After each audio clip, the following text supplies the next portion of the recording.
There it is. Right, we're live. Okay, welcome everyone. Thank you everyone for attending. I'd like to ask Joe to do a roll call, please. Are you okay to start that? Yes, thank you, Chair.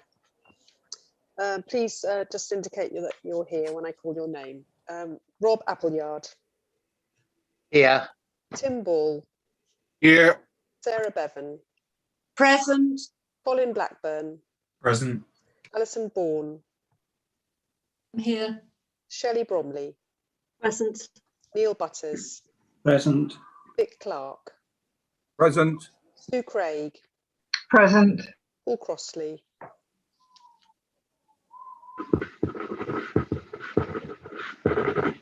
Jerry Curran. Chris Dando.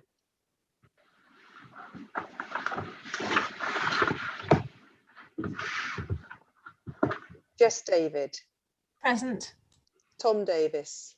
Present. Sally Davis. Present. Doug Deacon. Present. Winston Duguid. Present. Mark Elliott. Present. Michael Evans. Present.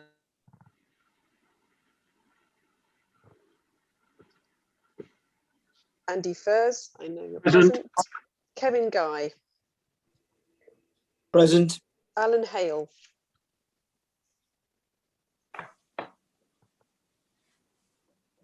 Present. Thank you. Liz Hardman. Present. Steve Hedges. Present. Joel Hurst. Here. Lucy Hodge. Present. Duncan Hounsell. Present. Sean Hughes. Present. Eleanor Jackson. Present. Grant Johnson. Present, thank you. Dr. Kumar. Good evening, President. Hal McPhee. Present. Ruth Malloy. Present. Hello. Paul May. Present. Matt McCabe. Present. Sarah Moore. Present. Robin Moss. Present. Paul Myers. Present. Lisa O'Brien.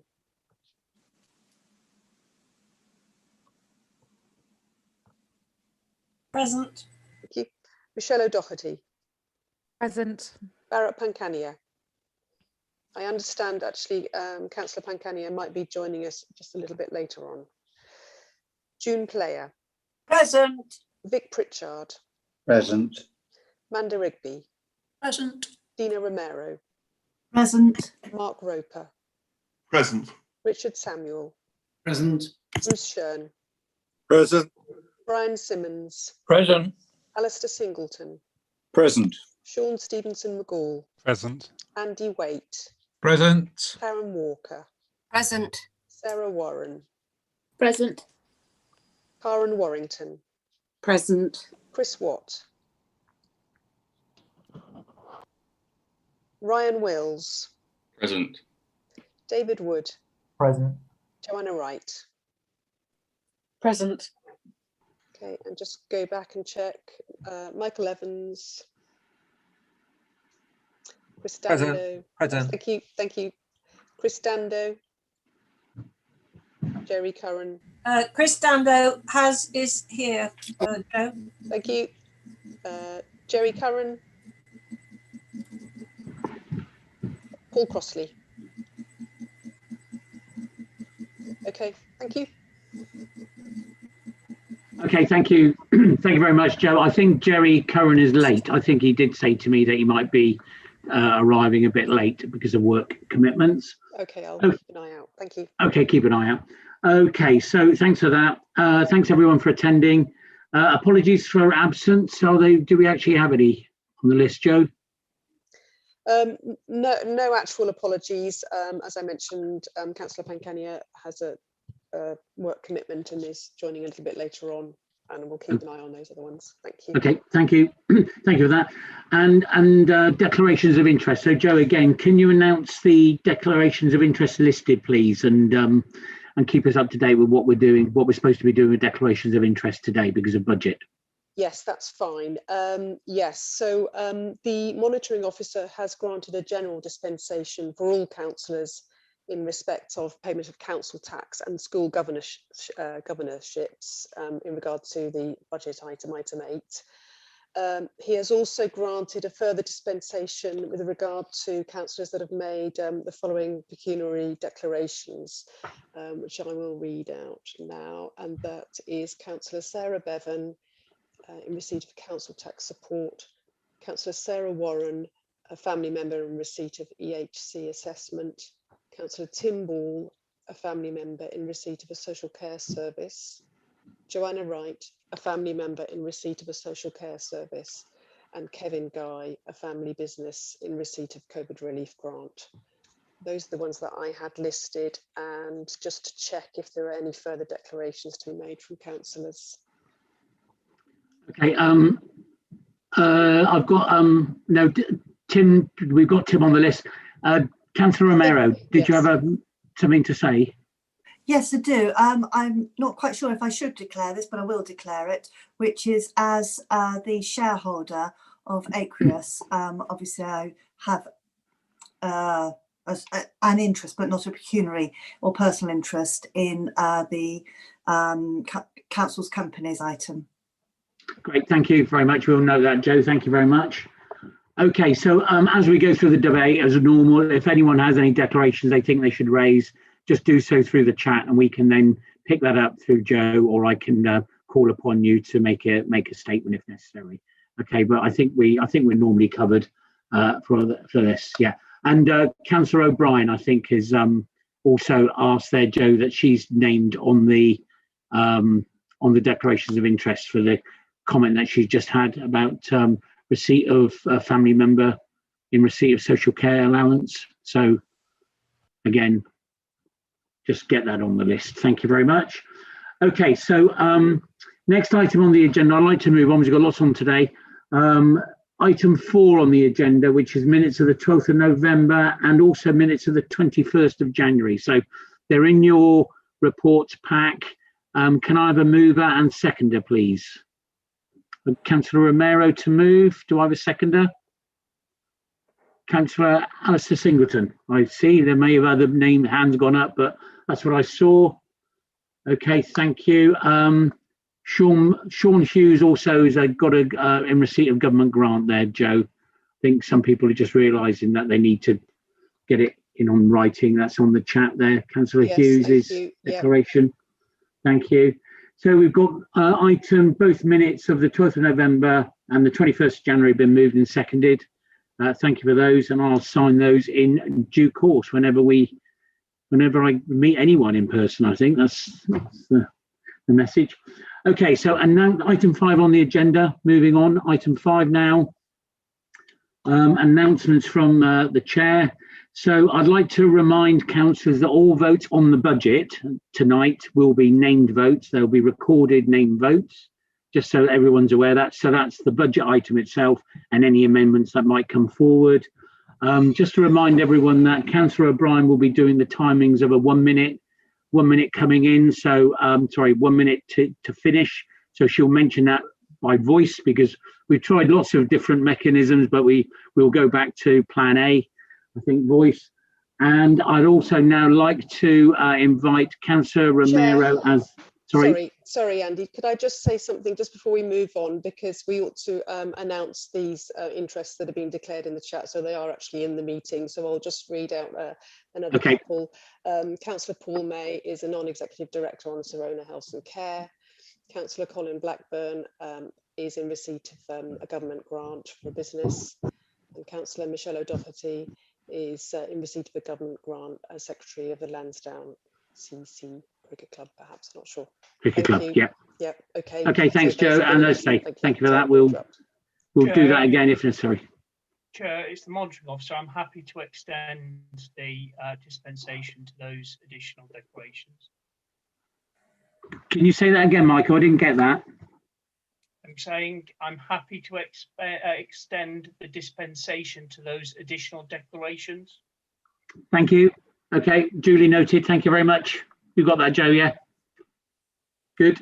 Okay, so moving on, sorry, and then under item 5, the last point I wanted to make, because we're still within COVID lockdown, I'd like to invite the leader of the council to give us a brief, as you have before, just a brief update on where we are with COVID, please, Councillor Romero.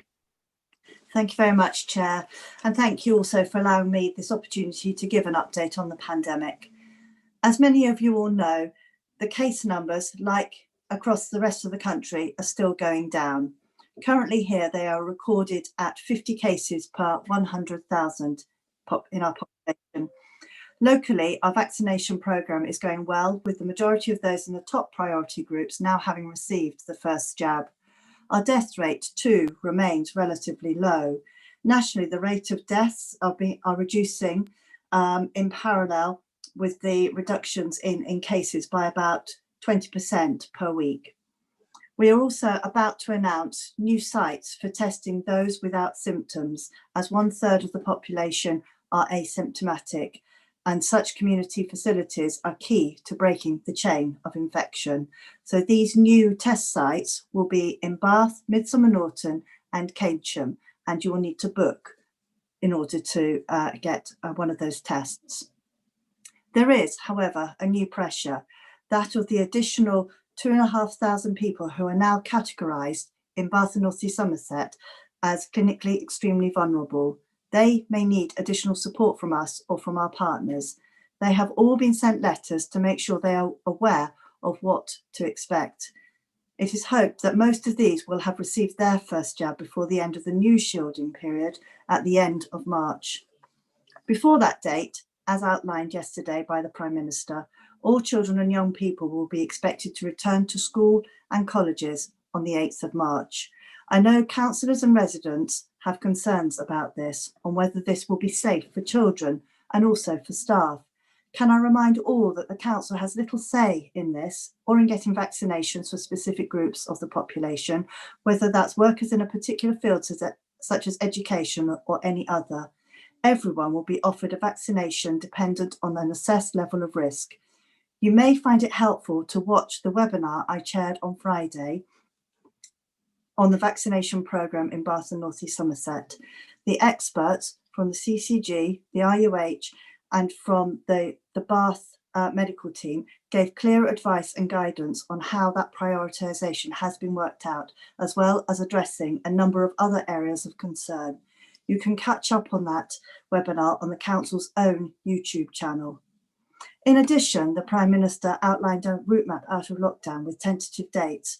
Can I stress that these are not set in stone and may well be changed if case numbers increase and the level of pressure increases on the NHS. We will continue to have to be cautious to follow the rules and to remind our residents to do likewise. Thank you for your time. Thank you, Councillor Romero. Appreciate that. Any comments, please email Dina directly and then she'll feed back to you, no doubt, the information that you're after. So thank you very much. So item 7 item 6, sorry, the urgent business. There's no urgent business that I've been made aware of, so we'll move on. Item 7 on the agenda, we have statements from the public. Now, we've got 4 speakers registered. I believe, I'm not 100% sure if they're all here. I haven't noticed them, but I've got David Redgewell first. Is David here? Yes, I am, Chairman. Okay, over to you, David. Thank you. Thank you. My statement's about the budget. And of course, as we know, public transport is now split between the West of England Combined Authority and the local authority. But obviously, passporting the budget support funding for the buses to WECA for the social supported network is very important by the 3 unitary authorities that form WECA. On the second issue, I'd like to raise the maintenance of bus shelters and bus infrastructure. The government, of course, has issued guidance to all unitary authorities, county councils and transport authorities maintaining to COVID level security, to make sure there is adequate budgets to make sure those bus shelters are clean, not just predominantly within the city of Bath, but also in Bath and North East Somerset and on rural routes towards Radstock and Midsummer Norton and Keynsham. And I'm particularly concerned about some of the states of the bus borders on the route 178 from Keynsham to Radstock. Some of those are almost unusable and need to be cleared and the pathways cleared by highways. On the issue of bus infrastructure, of course, we're coming back with the COVID-19 bus operators grant, which will become COVID-19 COVID-19 partnership grant, which will be between WECA and the government and the bus operators, and hopefully with North Somerset as the plan. So the grant will continue to be paid during the recovery period. That was confirmed at a conference last Friday with the ministers DFT. But it's very important, again, as we bring back school buses, information starts to reappear on bus stops and bus shelters throughout the district and throughout the WECA area. On public toilets, of course, we're always going to say this, in a city like Bath and the surrounding areas, public toilets are important to be maintained, cleaned, and to make sure they have adequate budgets. As the tourism economy comes back, and tentatively it's the 17th of May, then obviously the whole issue of, I think it's now called Visit West, but you can correct me if I've got the name wrong, because it used to be Destination Bristol and Destination Bath, or Visit Bath. But the amalgamation of the two tourist boards is just to make sure that we have adequate tourist facilities within the city of Bath, and we try and bring back a TIC, perhaps sharing it with First Group at the bus station or another site. But those are the points I'd like to raise. But remember, tourism is very important to the Southwest economy. Thank you, Chair. Thank you very much, David. Usual process now, group leaders to ask factual questions, please. Councillor Romero. I have no factual questions, but I would like to thank David for, as ever, bringing a very interesting statement to Council. Thank you. Councillor Myers, please. Was that a factual question? No factual questions. Thank you. Appreciate it. Thank you. Councillor Walker. Thank you, David, but no factual questions. Thank you. And Councillor Moss. Thanks, David. No factual questions. Appreciated. Thank you, David. You know the process. You can stay on now for a while, but later you'll be forced to join us on YouTube. Okay, thank you. Thanks very much for joining us. Martin Grixoni, I saw you there somewhere. Are you ready to speak? Yes, I am. Thank you, Chair. Over to you. Ready when you are. Over to you. Okay, thank you. So this is a short statement of concern in respect of one element within the recent budget by this Lib Dem Council.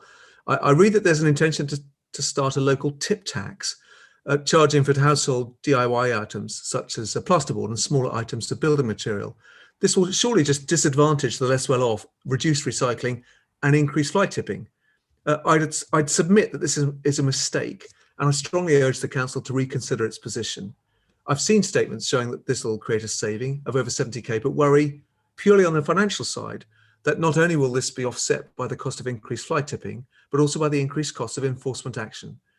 The better off in the city might be better able to afford this tip tax, or would employ firms to dispose of such things commercially where they're charged already, but the less well off are more likely to be tempted to do their own disposal, and a proportion will sadly resort to fly tipping straight in the river or canal or other places as they have done in the past, plus excessive bonfires, where a proportion will always get out of hand, never mind the smoke pollution produced. All has happened when the tip in Bath was one of the very last in the country to open last summer. Now, I have heard talk of there being no evidence of extra fly tipping when charges are introduced, and I'd be interested to see that, and at the same time prefer to take my own research from, for example, Resources Charity RAP and the National Fly Tipping Prevention Group that showed that when charges were introduced, there was a reduction of DIY materials by up to 70% in some instances. So where does this go, I ask myself. Moreover, the Countryside Alliance reported studies from the University of Southampton and Portsmouth showing a 300% increase in fly tipping. And we have also seen examples of unscrupulous traders purporting to get rid of stuff and fly tipping as well. That was in Somerset Live last December. I also note other research that indicates such waste is in the top 5 of items fly tipped, with 1 million incidents in England last year, 60% of which were household items and a cost of £57 million to clear up. I'd also refer you to the DEFRA stance on HWRC charging, which is that it should not charge for household waste, including from DIY projects. They've studied you out, and yet you are putting in a punitive tax on hard-pressed council taxpayers that will likely end up costing us all more, never mind the bad feeling it generates towards the council. We'd risen to 18th in the whole country for recycling when this administration took over. we should be encouraging it, not discouraging it. By not opening tips when you could do, still having an inefficient booking system when you don't need it, and now proposing to charge when you shouldn't, you're yet again surely creating more problems than you intend to resolve, and I do urge you to reconsider. Thank you very much. Thank you, Mr. Richloni. You just hold on. You know the score here. We've got factual questions from leaders. Councillor Romero, please. I have no factual question, but obviously we'll take into account the statement from Martin in our discussion later. Thank you. Councillor Myers, please. Defer to Councillor Warrington. Thank you for that statement, Martin. What do you think that the council can do to encourage people to actually recycle that building waste?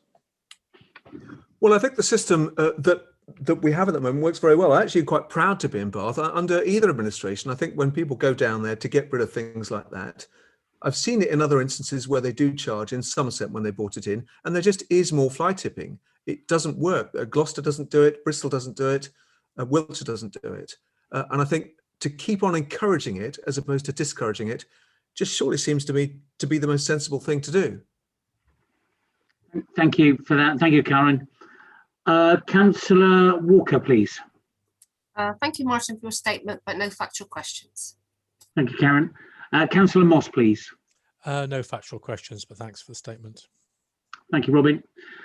Okay, thank you, Martin. If you can hang on here while the speakers are still going, but then you'll be forced out and then rejoin us on YouTube at any time. Thank you, Chair. That's great. Thank you very much. Thank you. Next speaker, I've got Mr. Bob Goodman, please. Is Bob there? There he is. Over to you. Right. It was a month ago I spoke at full council about the abysmal way that this administration was dealing with the climate and ecological emergency. Regretfully, this has not changed, despite Councillor Warren's letter in last week's Chronicle. I'm afraid she simply puts politics and her political future above the future of the environment.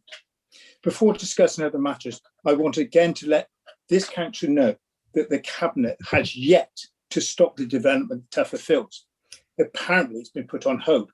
Why then, in this budget, is there some £600,000 for the development, or is this yet another sweetener for their development company? Only in last week's Cabinet meeting, there was a change of mind on the approach golf course. Perhaps, Councillor Romero and Warren, you will now agree with the Chief Executive of Avon Wildlife Trust and say that this precious site must be saved. We hear frequently from Councillor Samuel what a sorry state this council's finances are in, and how no longer we can finance those areas which are loss-making. Perhaps Councillor Samuel should look at his own development company, which is bleeding our residents dry. How can anyone sell Newbridge Hill for just over 300,000 and with all the profit only make 600,000 when clearly the property is worth 800,000? The way Councillor Samuel tried to justify the sale by blaming others in the scrutiny panel is quite appalling. The blame game is easy, isn't it? The scrutiny panel extraordinarily rejected the call-in, but thankfully that is not the end. Let's hope there will be others who are now reviewing who will stand up and be counted. It doesn't stop with Aquis, where our money is being thrown away. Talking of loss-making concerns, isn't it ironic Councillor Samuel will bail out Jollies by handing them a practically rent-free period and show little support for our independent shops who are going to the wall? Perhaps he should not have handed over 450,000 and free dilapidations nearly £1 million for us to take back our own property in Grosvenor. Perhaps he should not have sold or almost given away the ransom strip to the cricket club worth in excess of £1 million. Actually, he shouldn't have sold it at all, and then there would have been no student development. No wonder the local property market thinks it's Christmas every day in the city. I could go on talking of their financial failings, but I would need 3 hours and not the 3 minutes I have been allotted. Please hold this administration to account. They are destroying this city. Soon it will be too late. Thank you very much. Thanks very much, Bob. Thank you. Councillor Romero, factual questions, please. So I have no factual questions. Thank you. Councillor Myers, please. Mr. Goodman, are you aware that the Corporate Scrutiny Panel is due to look at the corporate governance of the council's corporate companies? Yes, I am, and I think it is long overdue. Okay. Okay. Thank you, Paul. Councillor Walker, please. Can I please defer to Councillor Colin Blackburn? Yep. Colin. Good evening, Bob. Thank you for speaking tonight. Are you aware that ADL, ACL now appear to have taken over the running of the commercial estate? And was that the intention when these two companies were set up? No, Councillor Blackburn, I wasn't aware that they are in line to take over. If that is the case, the commercial running of this council, if it is, I think it is yet again, and probably the most appalling decision this administration has made. And absolutely not, it was not the intention when they were formed. I've said before, they were formed in order to convert properties over shops. And if they go down this route, this will be the end of the city. Okay, thank you. And Councillor Moss, please. Hi, Bob. No factual questions. Thanks, Robin. Thank you, Bob. As you know, you can stay on for a while and then you'll be forced out to go into YouTube, okay? Thank you very much.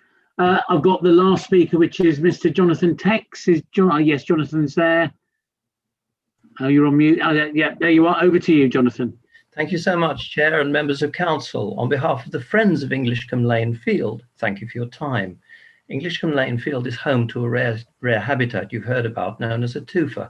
It occurs when water runs over a limestone base and attracts a particular range of wildlife. Sloping steeply, the area is dotted with springs, and much of the water is absorbed and held by a lush field, which acts as a natural sink and protects nearby properties. The field also forms part of an ecological corridor linking Sturtingale Farm, Moorlands Park and Linear Park from Bath's southern boundary down to the river, so it fulfills many functions. There have been sporadic moves over the years to develop the field, and last summer, as you'll know, the Planning Committee approved an application to build 37 units by a single casting vote. This despite consistent and reasoned opposition. So the council's own ecology officer objected to the development as non-compliant with policy NE3, and residents resisted the development as designed to very minimal standards with a very narrow access road and a single narrow pavement. Above all, the natural protective sink would be replaced by hard surfaces and artificial drainage requiring perpetual maintenance. Since the summer, the decision has been on hold, and the council, we understand, is considering its options.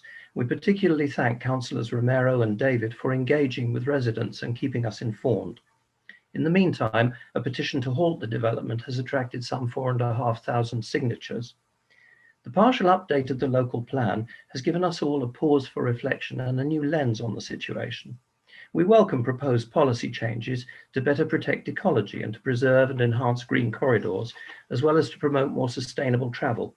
And this should mean higher environmental standards for future developments. It also seems clear that future housing requirements could be met from other available sites. The impact of COVID-19 on the city centre, releasing vacant retail properties for residential use, points towards more city centre living. For these reasons, we suggest that the proposed development at Englishcombe Lane is neither necessary nor appropriate, and we urge the council to decide against it, and indeed to remove this site from the local plan when the opportunity arises. This would involve the council cutting losses and giving up some potential gains. However, we strongly believe that the climate and ecological emergency requires a different way of thinking about natural assets. The field should be valued for the many environmental functions it fulfills: a green lung along Englishcombe Lane, a home to bats, deer and plants and invertebrates associated with the tufa, and a vital holding space for water. What should become of the field? We suggest a handover to the local community following the model of Lincoln Hill Fields. The 50-odd members of our Friends group feel passionately about the protection and good management of this local resource, and they include many who would be keen to offer practical support. Your listening to local views and input has brought positive responses in respect of Bath Meadows, Lincoln Hill Fields and High Common Golf Course. Please listen to what we have to say about Englishcombe Lane Fields, and thank you for your attention. Thank you. Thank you very much, Mr. Tex. Just a little bit over time, but we allowed that. Thank you. Hold on there. Hold on there. I've got Councillor Romero, please. Hello. Thank you very much, Joe, for your very reasonable statement. And obviously, you know, this matter is under some consideration, but obviously isn't going to be discussed at this meeting. Thank you again. Thank you indeed. Okay, thank you. Councillor Myers, please. Could I just point out that wasn't a factual question? I know, you're quite right. I do actually object to this point not been picked up. That was so blatantly. I mean, I might as well start talking about members of my family as well. It should be chaired that these are meant to be factual questions, or we'll all make a speech. So, no. Just like that one, Paul. Oh, but the point is, it's happened every time from that. Okay, yeah. Okay, well, do you have a question though, Paul? No factual question. Thank you very much. Councillor Walker, please. Thank you, John, for your statement, but no factual questions. Thank you very much, Karen. Councillor Moss, please. Too scared to ask a question. Thanks for the statements, but no factual questions. Thank you very much, Robin. Thank you very much, Mr. Tex. And you'll have to now, all the speakers will have to now leave and rejoin through YouTube. But thanks ever so much for your speeches and presentations tonight. Thank you very much. Okay, so everyone, item 8 on the agenda now is the budget and council tax for 2021-22 and financial outlook. Before we get started, I'd like to invite Councillor Romero to move Rule 16 in accordance with timings, please.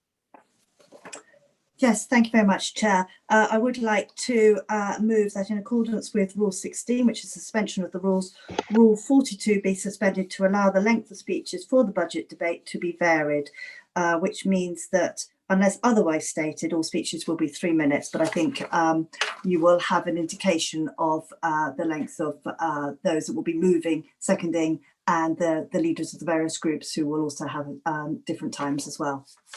Thank you. And Councillor Myers, do I understand you're seconding this? I am happy to second this. Thank you, Chair. Thank you very much. I'll take that as the majority view, as both major parties have agreed that, major party leaders have agreed that. So we will move that in accordance with Rule 16, suspension of rules. Rule 42 would be suspended to allow the speeches to be varied in length. So, and I'd like to at this point remind members that we received Annex 11 as one of the papers just only today or yesterday to the budget papers, just so that you're all aware of that. And the recommendations are as written in the papers, 2.1, 2.2, 2.3, 2.4. Over to Councillor Samuel, I believe, actually, to move. Chair, could I just sorry, yes. you? Yeah. You're quite right. I forgot you, Joe. Yes. Yeah. Sorry, Chair. Yeah. Just that there have been 2 more declarations made, which I need to announce. Otherwise, they haven't really happened. Yep. So, right. Councillor Hale has declared another interest as representing the council on the management board of Keynsham and District Dial a Ride, and Councillor Brian Simmons similarly as chairman of Keynsham and District Dial a Ride. That's it. Thanks very much. Okay. Thank you. So yes. So. Thank you, Joe. Sorry, I should have called you in earlier. Back to the budget papers, please. I think I've got Councillor Samuel to move the recommendations on item 8 of the agenda, please.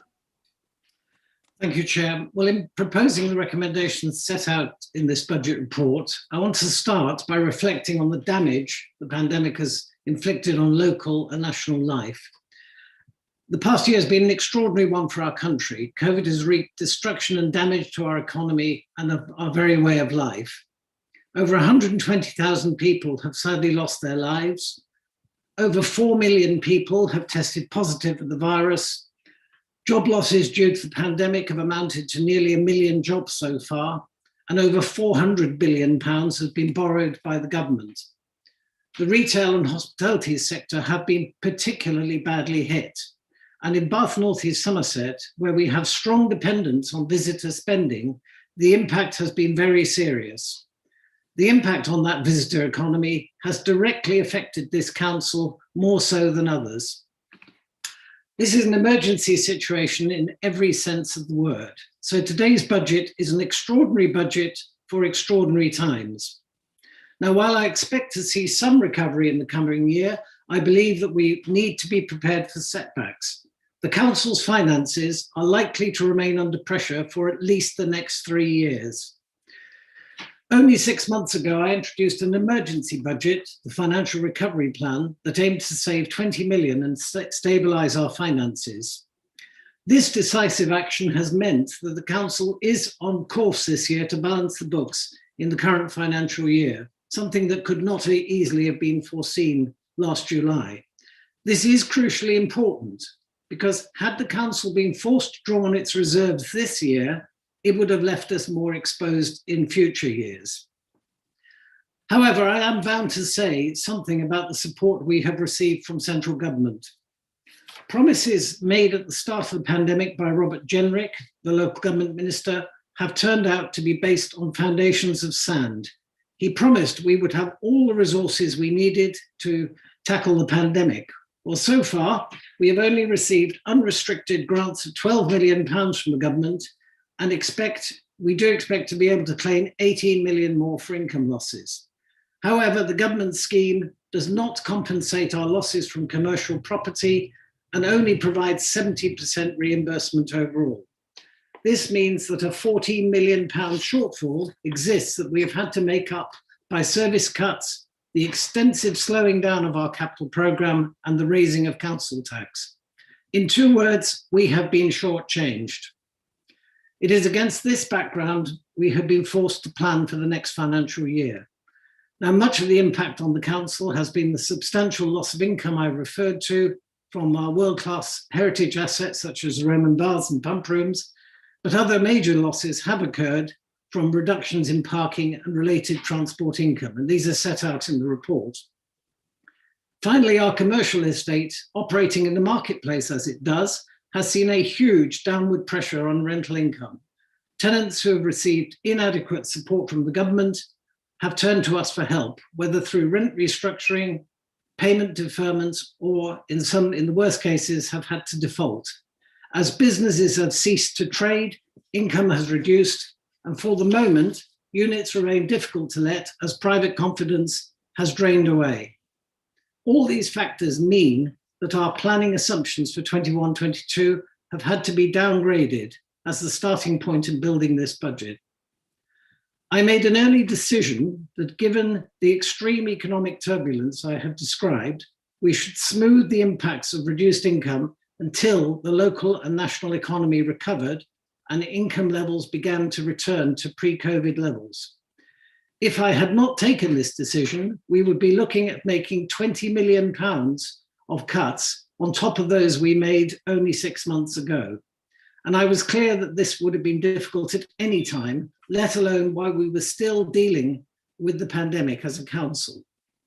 So council is recommended within the report to draw £13 million from our reserves to be repaid by 2025 as a means of smoothing our cash flow, an approach that has been acknowledged by our auditors. This is exceptional action for exceptional times, but it is necessary to avoid damaging vital services for residents. Now, because I expect 21-22 to be a turbulent year, I am also making one-off provision of £5 million into a special COVID contingency reserve. Of course, I hope we will not need to draw on any of this reserve, and if that turns out to be the case, it will be returned to our main reserves when it is prudent to do so. I now want to turn to the main thrust of the budget. It would have been tempting for some to say, these are tough times, forget saving the planet, let nature suffer a bit longer, put aside your transport plans, don't build social housing just now. Well, this budget is not just a collection of numbers. It is an expression of our values and aspirations, which we retain despite the adversity we face. We are clear that the existential threat that climate change poses must be tackled by continuing to bear down on carbon emissions from vehicles, taking other carbon reduction measures and actions to combat the ecological emergency. So our budget contains a range of measures to help our local economy recover, with emphasis on our high streets, enterprise parks, and of course the continuing work on Bath Quays. Our own commercial estate will spearhead this renewal work, together with valued partners such as our two outstanding universities. We will continue to collaborate and secure funding from the West of England Combined Authority, focusing on transport improvements, investment funding for local acquisitions, and support for our economic recovery plans. Now, in addition to these initiatives, I have made it clear that it is essential to do as much as possible to cushion any financial impacts on our services for children and vulnerable adults. More money has been found for children's services, reflecting current pressures, and adult funding is largely protected in the budget. Our budget does set out 8.5 million of budget savings, however, that are necessary to balance the books. Wherever possible, I have tried to ensure that these have the least impact possible on our frontline services. We aim to minimize redundancies, and there are no imposed cuts, but there are changes we are funding which will improve our working environment for staff, reflecting the dramatic shift in home working. Our budget also makes provision for a modest pay increase that is favorable to lower paid employees. During the pandemic and in the future over the next year, the Council has run the Wellbeing Hub, provided free school meals, distributed millions of pounds of business grants, kept the refuse and recycling service literally on the road, as well as the whole range of services to the neediest residents. Our pandemic planning with the NHS at a local level has been top rate, and the communication of messages on the progress of the pandemic has been faultless. Our administration wants this to continue as long as it is needed. I want to end by setting out our plans for council tax levels next year and how we intend to cushion the impact for lower income households. No one wants to pay more tax, but at the same time, most residents value the services they receive from the council. I believe that given the choice, most residents would support a modest increase in their council tax. That is why I'm proposing a 1.99% increase in council tax in 21-22.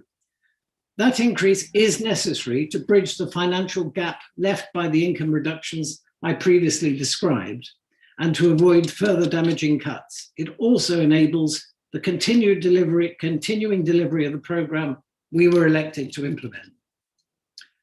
It also follows the expectations set out by the Chancellor in November that local taxpayers should bear the burden of government underfunding by the raising of council tax. Now, in addition to the basic council tax increase I've described, I'm also proposing a 3% increase in social care precept. This will be used to fund improvements in our adult social care services that have been under such severe pressure during the last year. The total council tax and social care precept increases amount to £1.40 per week at Band D, of which the council tax element is 56p a week. These increases are in line with our neighbouring councils and around 2/3 of all councils nationally, and will still leave us as the third lowest council tax charger in the Southwest.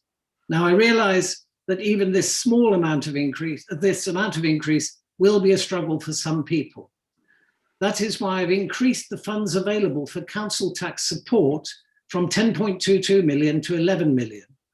And that represents an increase of over 10%.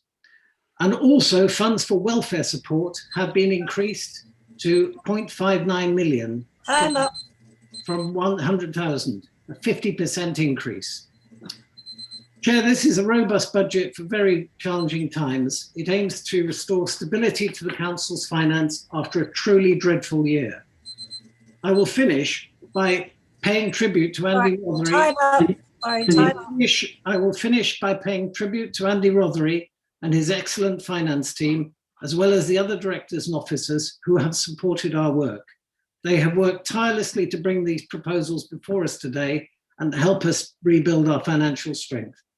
I commend this budget to Council and I move the recommendations as set out in the report that you described, Chair. Thank you. Thank you. Thank you very much, Richard. You're over time, but thank you. Before I move to Dina for seconding, can Joe, you've got more declarations, I believe.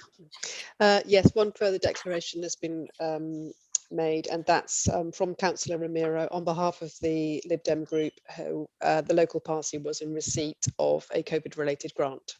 Thank you. Okay, thank you very much. Okay, Councillor Romero, I'm calling you now to second the proposal. Chair. Thank you very much, Chair. Yes, I am happy to second the budget as presented by Councillor Samuel. We have had a very challenging past year with huge losses in our revenue from heritage services, commercial rent and parking income. The government has compensated us for some of this lost income, but not entirely, and continues to shortchange us. Even today, I hear that our leisure services won't have the losses from the various closures during lockdown fully compensated.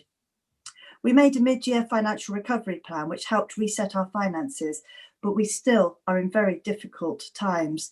The pressures on all council services, especially adult and children, remains high, and our revenue sources remain precarious. Despite this, we have been able to ensure that key priorities for this administration are being delivered, giving people a bigger say through our programme of webinars and virtual public meetings, through to tackling the climate and ecological emergency. Ongoing investment will deliver a better environment for everyone with the creation of low traffic neighbourhoods. We continue to invest in support for our most vulnerable, including increasing the amount available to help those struggling with paying their council tax. We have also passported £12 million from government to local businesses. We have drawn on grants for specific projects such as investment into our high streets. We continue to work with our partners to support the local economy across Bath and North East Somerset to recover from the impact of the pandemic, to rebalance the economy and reduce the reliance we have had on retail, hospitality and tourism. I am sure my cabinet and group members will want to give their own perspectives, and I'm sure we'll put far more detail when they come to speak on the points that I have briefly touched on. This is a good budget in very challenging times, and I recommend it to the council. Thank you very much, Councillor Romero. So we've got that moved and seconded. Before I go to group leaders, I've got Michael Hewitt just wants to say something. Michael? Chair, there's been a few more declarations made, and I just want to confirm that the dispensation will extend to those declarations. Okay, thank you very much, Michael. And just keep recording them. We'll record them on chat if we come through, and then we can always wrap something up at the end if necessary with Michael. So just keep your eyes open on that, Michael, if you can for me, please. Okay, so I'm going to move to, that's been moved and seconded. I'm going to go to group leaders. I do know that there is something that will be coming forward from Karen Warrington later, but I'll move to group leaders first, please. So Councillor Myers, please. Thank you very much. For me, a council budget is all about an administration laying out a plan to put the council, using government and council resources, in the best position to meet the needs of residents and businesses working with our council officer team. 12 months ago, this administration monumentally failed to factor in the impact of COVID-19. It was discussed at the council meeting. Most people would learn from their mistake, but not this administration. They seem determined to repeat their mistake and compound the problem. Thankfully, central government has come to our aid and pumped more than £24 million into Baines through grants. However, despite this support, this Lib Dem administration's skewed priorities will see some of the most vulnerable communities hit hard by these budget proposals in the coming financial year. There's a staggering lack of tailored local support for vulnerable communities, residents and businesses at a time of real crisis. There are proposals that run contrary even to the council's professed green agenda. There's an almost total absence of proposal to support economic recovery post-pandemic. We feel that the financial management through overuse of cash reserves and an absence of revenue-raising proposals is quite frankly imprudent. All this against a backdrop of vanity projects being pursued above the interests of the local economy. So why is it that this administration's #1 priority for the next 2 years is the creation of low traffic neighbourhoods, while supporting the economy to recover from the pandemic is 4th out of 5? It's because they still simply are focusing on climate emergency, a laudable objective, but at a time when residents and businesses' immediate priorities are more pressing elsewhere. We also believe that the way this administration is cynically plundering the reserves and popping an IOU in effect in the coppers is imprudent. They propose to use more than £13 million of reserves to plug the funding gap caused by the pandemic, but it's frankly outrageous to not even begin redeeming their IOU until 2024 and 5 at the earliest, leaving future administrations to foot the bill. And make no mistake, local residents will be paying for this poor management for years to come. With little or no consideration of the need to look at ways to generate new revenue streams as we come out of the pandemic, what are they going to do if the recovery is delayed and we face a deep recession with what's been called long economic COVID? Our local economy, as has been said, is heavily dependent on hospitality and tourism. This plan makes us vulnerable, and their only option will be to fritter away more of the council's precious reserves. Yes, this is a rainy day with COVID and the pandemic, but sometimes it can rain for more than a day. In the coming financial year, council tax for Baines residents looks set to increase by 4.99%. For the average Bandy property, this is an increase of £72 a year. This is a large increase at a time of growing economic hardship, and one which will hit our poorest households the hardest. This budget provides further evidence, if any were needed, that this Liberal Democrat administration are completely out of touch with the community they serve. This would be bad enough in normal times, but as we face the biggest public health and economic crisis of our lifetimes, it's frankly shocking. It's eminently clear that James deserves better. Thank you. Thank you, Councillor Myers. The next speaker I've got, next leader is Councillor Karen Walker, please. Thank you, Chair.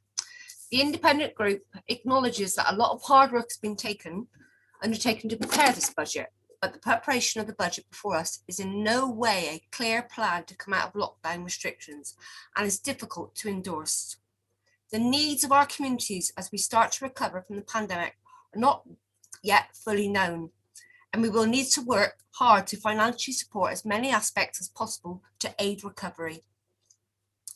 In these difficult times, we should step back from the normal process of preparing a party political budget and look how we can support the recovery of Bath and North East Somerset District. We need to ensure that we continue to monitor and adapt as the year progresses. We need to ensure that we balance our decisions with the economy and our communities in mind. We need to support businesses throughout Bath and North East Somerset area so they can all get back up and running. We need to do this through whatever means we have available to us. As soon as we can, we need to support the nightlife and weekend economy to attract overnight stays and visitors to our area. We are concerned about some of the decisions in this budget. Some appear to be discouraging visitors, shoppers and locals to return to the City of Bath. Although the details of these projects in many cases are so scarce, it is a real problem trying to identify exactly what is being planned. In summary, we do not feel that this budget goes far enough in supporting our local business service recovery to help ensure employment and economic growth in our area. Thank you, Chair. Thank you, Karen. Councillor Robin Moss, please, for the Labour Group. Thank you. I think first of all, need to recognise that this is a difficult budget in very difficult times. And not just difficult times for the council, but also very difficult times for communities, families and our residents. And I think the difficulty that all councillors have with the current budget is that appreciate it is the best professional view by officers and by members, but it's relying on a set of assumptions on income, in particular tourism and commercial estate. And it's also relying on assumptions on the COVID impact on services that we can't be sure how that will pan out. And also we need to take into account and recognise that the promises from central government of giving what it takes have only been part met. So any future promises equally will probably only be part met. So in a sense, I wouldn't be surprised if this is the last budget meeting this year. And I don't mean that as a criticism of officers or the administration. That's just where we are. We don't know what the immediate future will bring as lockdown eases. And I'd like to make a couple of points on detail and then look at some of the general focus and direction. There are some issues, some proposals within this budget that I think are false economies. We're seeing posts disappearing from food safety, from planning enforcement, and we know that later on there will be discussion on charging for taking rubble to recycling centres that may increase in fly tipping. I know there'll be amendment on that issue. We're also seeing, not clear on the budget reductions in tourism funding and also public health. I think that there seem to be false economies within the budget at this time, and it's something that certainly as a Labour group that we'll be scrutinising over the next few months. Also have to mention that there are substantial reductions in the social care budget, and that will be very challenging. But where the Labour group does have particular difficulties in the proposed budget developments for active travel, for renewable energy and for livable neighbourhoods, which are coming in excess of £4 million. And that's not because we oppose investment to mitigate measures to combat the ecological emergency, but as a principle, and we don't disagree with that as a principal priority, but because that's the headlines and the press releases seem to make this the sole priority. And we need to remind ourselves that communities and families, individuals are struggling as local initiatives in the lockdown have shown. We're coming into post-COVID, we're also into post-Brexit, and we're seeing people on low pay who've been furloughed at 80% of that low pay. We're seeing the £20 universal credit top-up probably disappearing fairly soon. And we're seeing a whole range of schemes that the take up of hot meals, food banks, holiday hunger campaigns, laptops, and also the current campaign on school uniforms, showing that the list of people who are struggling is very long. And the Labour group believes that the focus of the council should be on supporting those struggling communities as well as on the ecological emergency. And that isn't just on the dry financial lines in the budget, but particularly in the way that we talk to residents, offering a helping hand where it is needed. And the example of how Compassionate Communities has done that is a very good example. Richard emphasises the need to continue to deal with the environmental emergency quite rightly, but the council as a whole needs to recognise that environmental change will involve us all in changing the way we live and changing in how we act. And we have to take all residents with us on that journey. And that cannot happen when there are many people who are focused on the next month's rent or mortgage or the next grocery bill. And the Labour group urges the administration to prioritise not only the ecological emergency, but also the role of Baines as a community leader in supporting those most vulnerable residents. Thank you. Thank you, Councillor Moss. I'd like to now invite the chair of the PDS, please, to make a statement. Thank you very much. Councillor Mize. Thank you very much. I'm speaking today on the budget as chair of Corporate Scrutiny Panel rather than as leader of the Conservative group. I've sought to summarise the draft minutes of 3 scrutiny panels representing many hours of input. The challenge has been that the bulk of the minutes cover detailed comment rather than insightful resolution-based summaries. So, Chair, I'll do my best to get my training shoes on now. So, the Children, Adults and Health and Wellbeing panel of 19th of January, their key points included: will the proposed adult social care precept increase of 3% be ring-fenced? What effect would the proposed 603,000 saving have on the re-enablement service? How achievable will savings prove in practice? Concern was expressed that the standard of our services regarding care package delivery should not be lowered. How will work be delivered in early years SEND when the vacant post is deleted? Concern was expressed at the proposed significant £43,000 saving relating to children's centres, but reassurance was given that delivery savings would cover this rather than a reduction in services. In conclusion, the panel resolved to accept the proposals made within the presentation on the basis they were given, whilst awaiting clarification on how adult social care precept increase of 3% will be used. The Climate and Sustainable PDS panel on the 25th of January expressed concern about the impact of fly tipping if charging for building materials is introduced at the tip. There was interest in finding ways to reduce reliance on commercial income.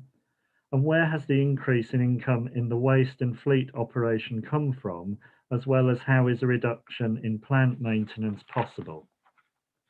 The need to find an alternative waste depot solution for residents of Bath City Centre was raised, many of whom do not own a car, which was raised as a concern. Will the level of service be maintained for parks and bereavement given a staffing reduction? On transport, could the proposed saving on inspection gangs be mitigated by encouraging community reporting? Concern was expressed that pay and display machines being replaced with an app. Could there be unintended consequences of a reduction in security in car parks, in particular impacts on the use of park and ride? Concerns about maintenance savings regarding flood damage and drainage issues, and also there were queries about new developments not being adopted. And finally, is gully emptying being reduced? Finally, the corporate PDS panel of the 1st of February expressed concern that income from heritage services, commercial estate and parking will be down, and that the estate may be harder hit again as it contains retail. There was emphasis on the importance of securing new income streams. It was raised that the capital project resources had been hit by 1.8 million. The mental capacity fund was to be taken as a saving as no commitments had been made. There was a question whether £300,000 savings in senior staff was realistic, and it was raised that there was a risk of slippage regarding council tax deficit, which is set to be recovered over 3 years. There was concern over £22,000 of saving in security cameras, again on the park and ride, and clarification was requested on borrowing 13 million from the council's reserve. Going digital prompted concerns about how this could be discriminatory. Adult social care and looking at savings, there was concern expressed about the ability of the cost to cover the cost of basics, such as incontinence pads. Capital expenditure for climate emergency, there was concern that renewable energy is spread across the district. There was concern about charging for waste, again, this panel resulting in fly tipping with a disproportionate impact potentially in the rural areas. There'll potentially be more deaths due to COVID, and questions were asked about the capacity of the bereavement services team, as well as there were concerns raised about road maintenance in rural areas. Full details of all the discussions and the officer responses are included in the draft minutes for the 3 panels.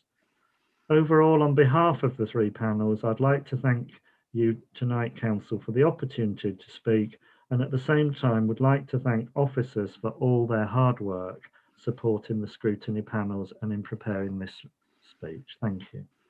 Thank you very much, Councillor Myers. Appreciate that. Thank you very much.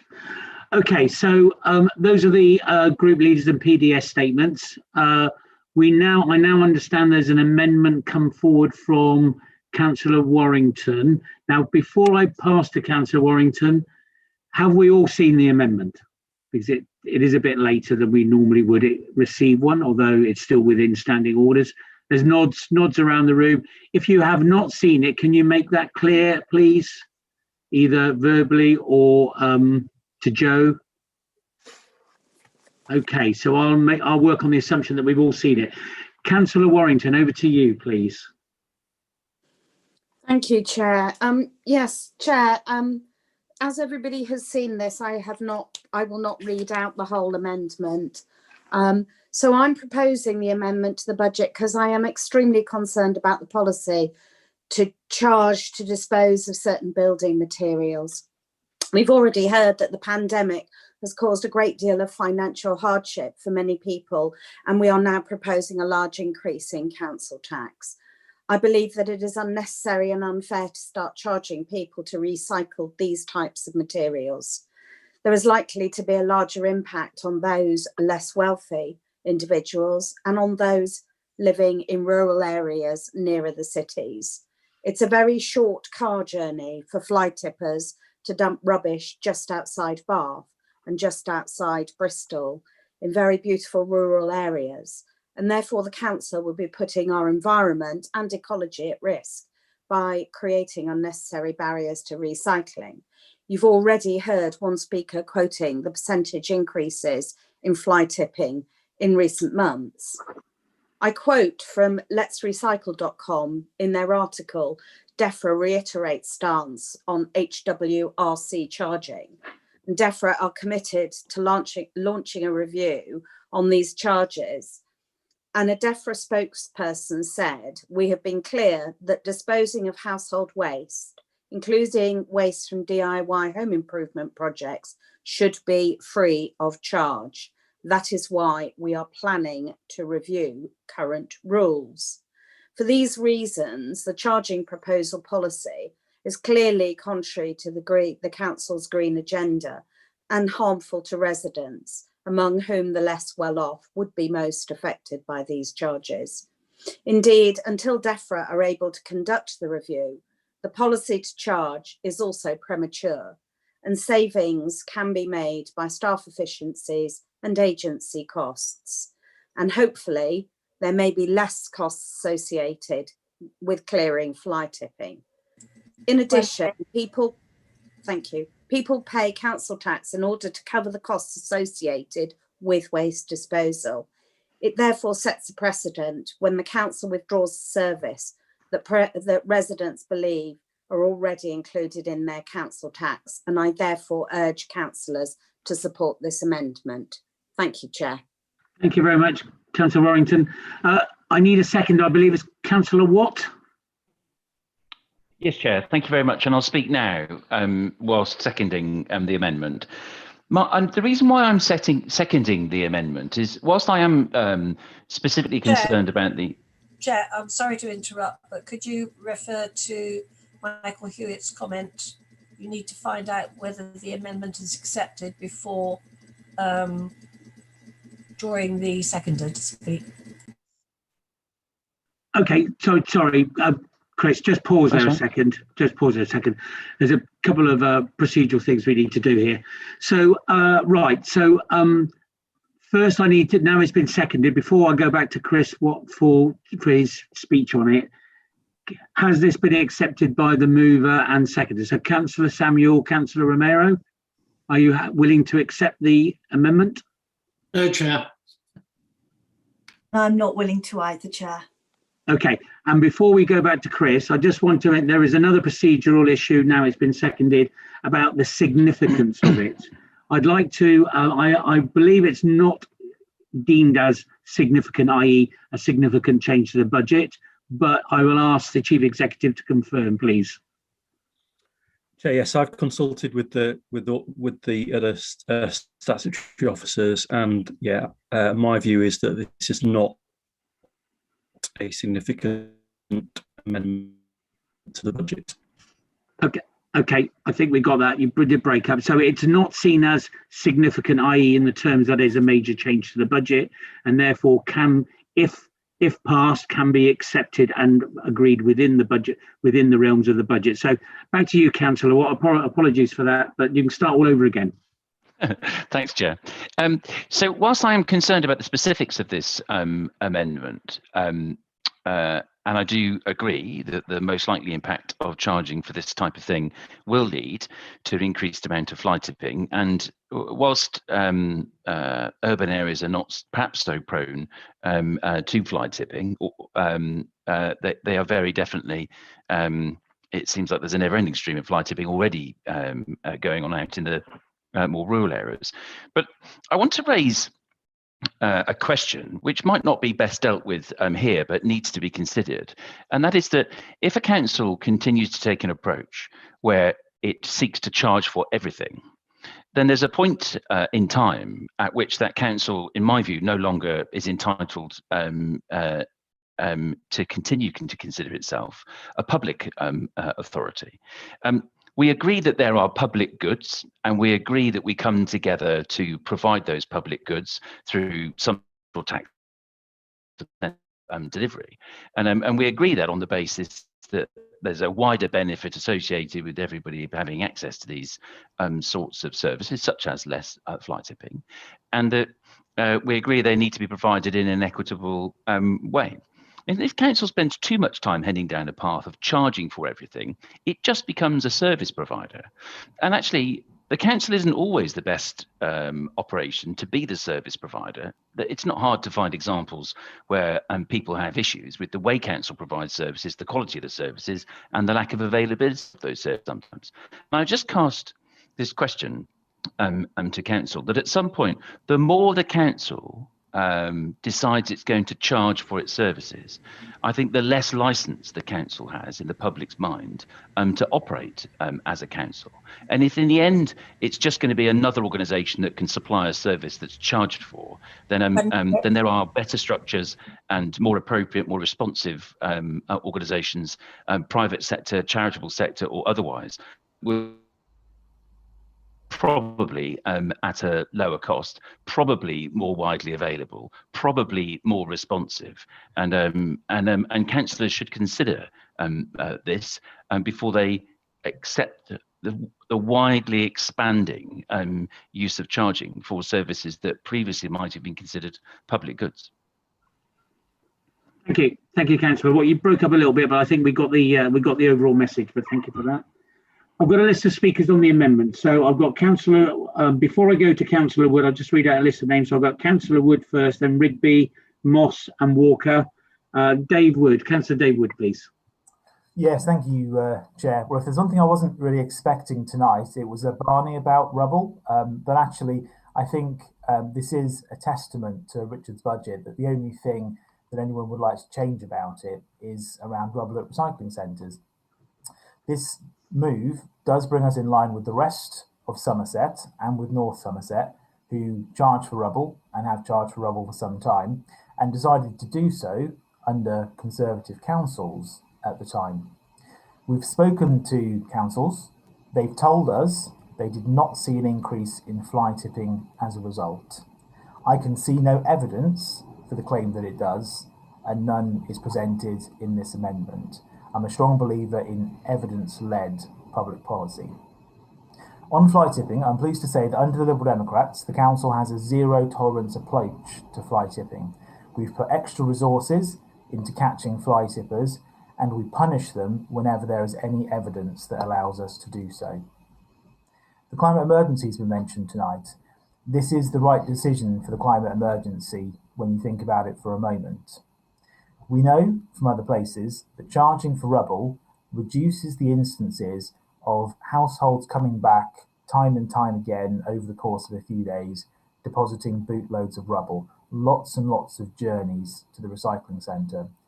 Where there is a charge, even a small charge like this, for rubble, more people hire a skip and therefore fewer journeys are created. And those fewer journeys are good for the climate, for congestion and for air quality.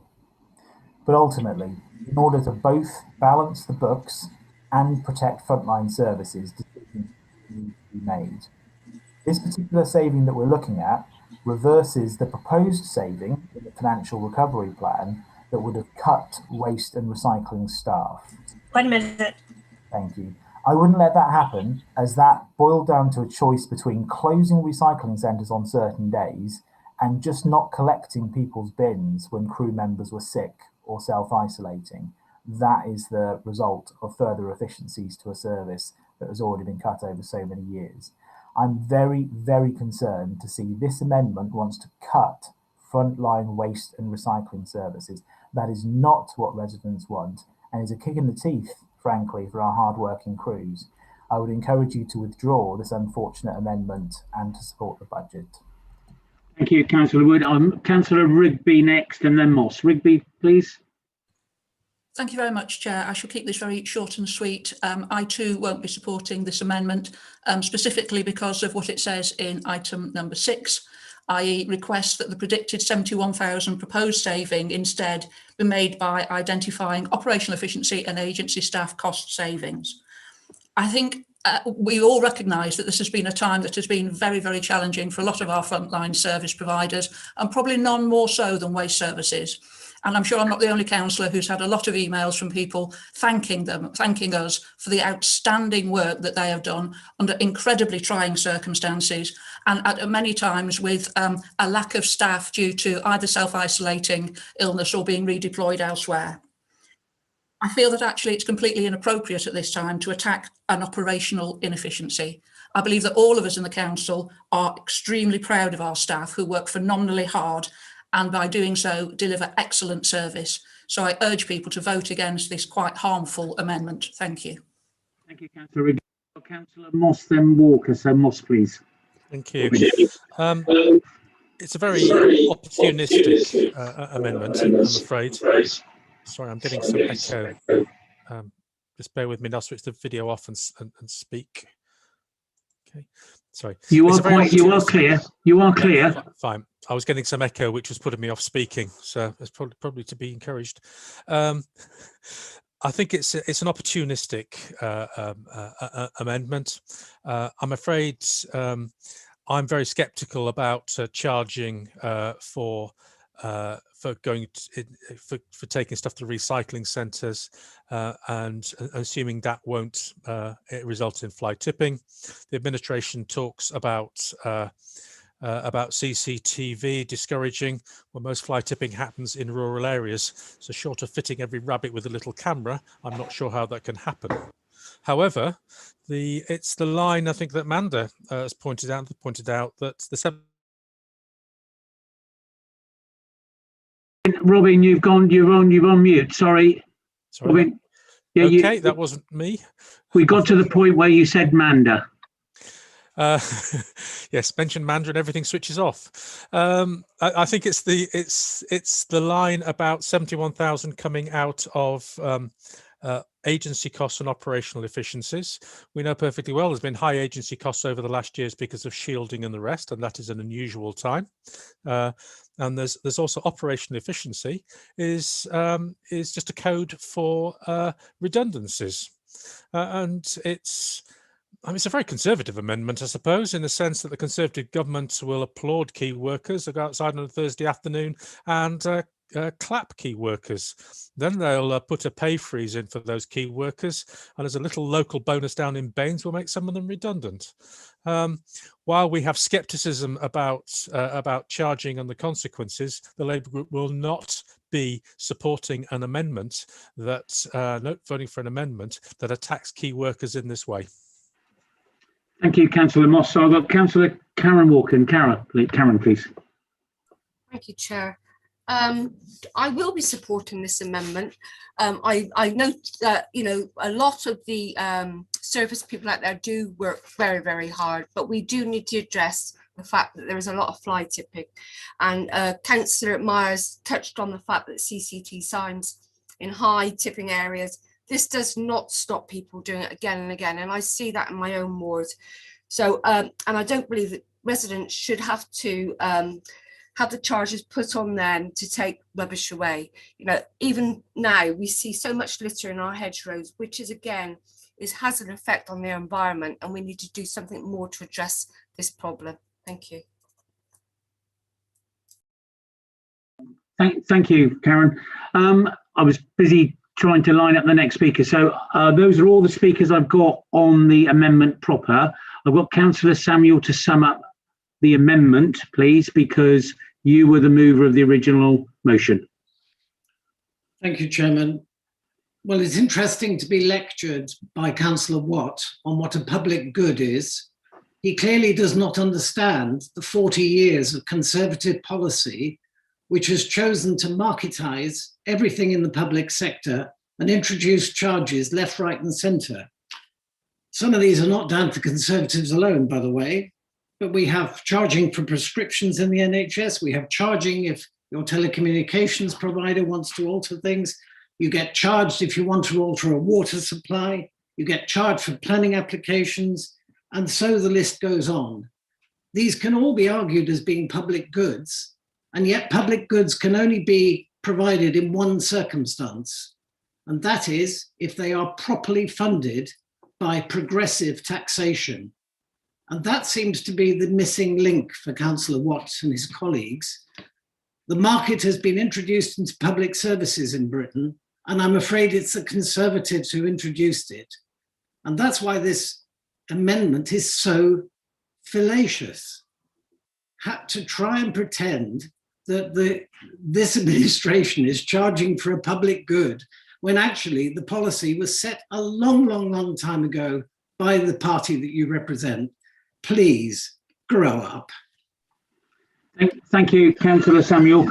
So that's been moved and seconded. We've had the debate on the amendment. So we're on the amendment now. Okay. So we're going to go to a named vote because we're in the budget overall budget item on the agenda. Joe. So we move to the vote now, and it has to be named. And over to you, please. Yes, thank you. I'll just read out councillors' names. If you could just say if you're for, against, or amend or abstaining. Thank you. Rob Appleyard. Against. Tim Ball. Against. Sarah Bevan. For. Colin Blackburn. For. Alison Bourne. Against. Shelley Bromley. Against. Neil Butters.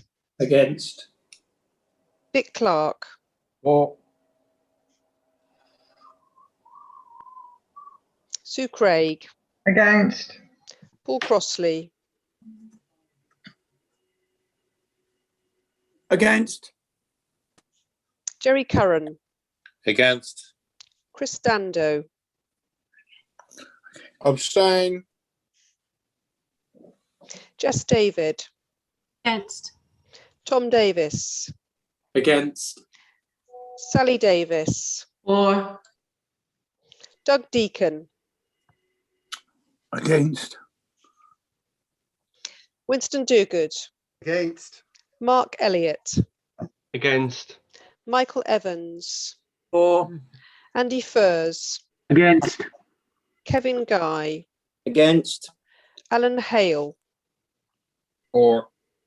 Liz Hardman. Abstain. Steve Hedges. Against. Joel Hurst. Against. Lucy Hodge. Against. Duncan Hounsell. Against. Sean Hughes. For. Eleanor Jackson. Abstain. Grant Johnson. Another abstention. Dr. Kumar. Against. Hal McPhee. Against. Ruth Malloy. Against. Paul May. For. Matt McCabe. Against. Sarah Moore. Against. Robin Moss. Abstain. Paul Myers. For. Lisa O'Brien. Sorry, for. Michelle O'Doherty. Against. Bharat Pankania. Against. Vic Pritchard. For. Manda Rigby. Against. Dina Romero. Against. Mark Roper. Against. Richard Samuel. Against. Bruce Shern. Against. Brian Simmons. For. Alistair Singleton. Against. Sean Stevenson McGall. Against. Andy Waite. Against. Karen Walker. For. Sarah Warren. Against. Karen Warrington. For. Chris Watt. For. Ryan Wills. Against. David Wood. Against. Joanna Wright. Against. Thank you. That's 15 votes for, 38 votes against, and Hello. 5 abstentions. Hello. Sorry, hello. Yeah, June wants to speak. So you want to speak on voting, do you, June? I was missed out. Sorry, I'm so sorry, Councillor Player. I do apologise. Would you like to announce your vote, please? I am for. You are for. Good on Okay, so that is 16 votes for, 38 against, and 5 abstentions. So that amendment falls. Thank you, Joe. Thank you, everyone. So that amendment falls. So we're back to the substantive as moved and seconded earlier this evening.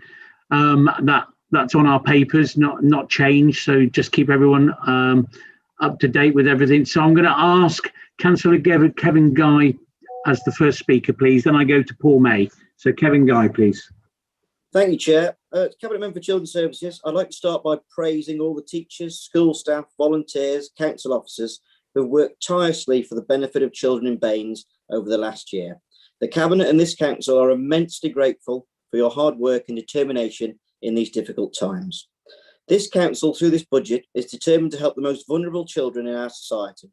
In so doing, the virtual school and children's social care continue to work to support the most vulnerable children to access education. We have allocated an additional £110,000 to expand the virtual school to support children in need and children on protection plans. This is part of a pilot financially supported by What Works Foundation and means that an additional 79 children with a social worker can receive extra support with their education from the virtual school. The mental health of children in Baines is a topic we all feel passionately about, and accordingly, this council has reacted to the COVID crisis by spending an additional £37,000, offering all schools a comprehensive package of resources to help support mental health and well-being to students and children as they continue to get educated in the COVID era. The offer includes free training and relevant mental health issues led by the mental health professionals within the Baines and CAMS team, a series of free networks of meetings led by Baines educational psychologists, which will focus on specific related topics on the impact of COVID-19. The session will provide tips and advice for common concerns, opportunities to reflect and discuss with colleagues, links and guidance of best practice. A free individual consultation and advice line where you can talk to Baines educational psychologists will also be available.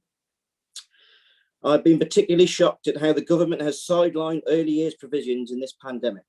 Accordingly, last week, the local authority sent communications out to all early years settings, advising them that we'll be allocating funding of £100,000 to support additional PPE and cleaning materials, and advising them that they can claim costs for additional staffing to enable them to stay open in these very difficult times.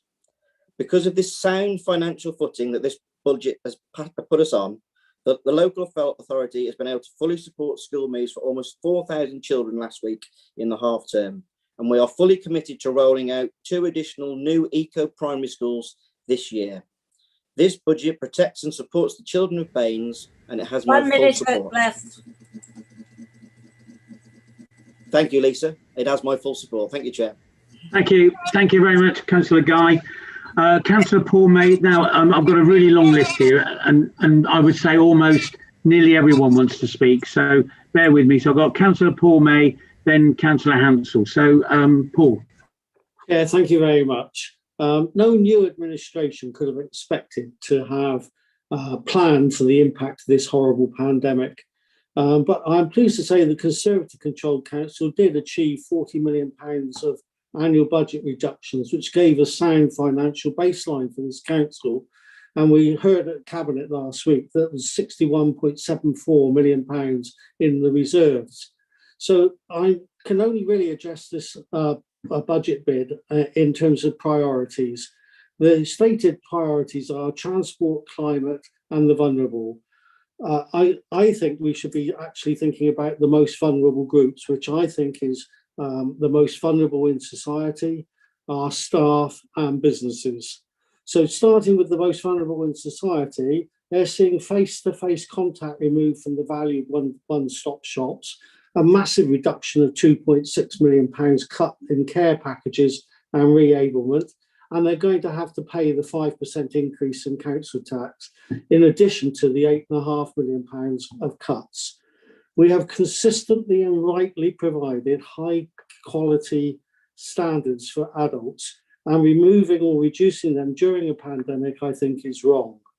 Secondly, with regards to our staff, they've loyally, and I think I heard Councillor Samuel say tirelessly, supported keeping services going in often dire circumstances. Yet this budget is proposing over 33 redundancies on top of valued senior managers who have been leaving, about a dozen so far, and a further £300,000 savings from senior management.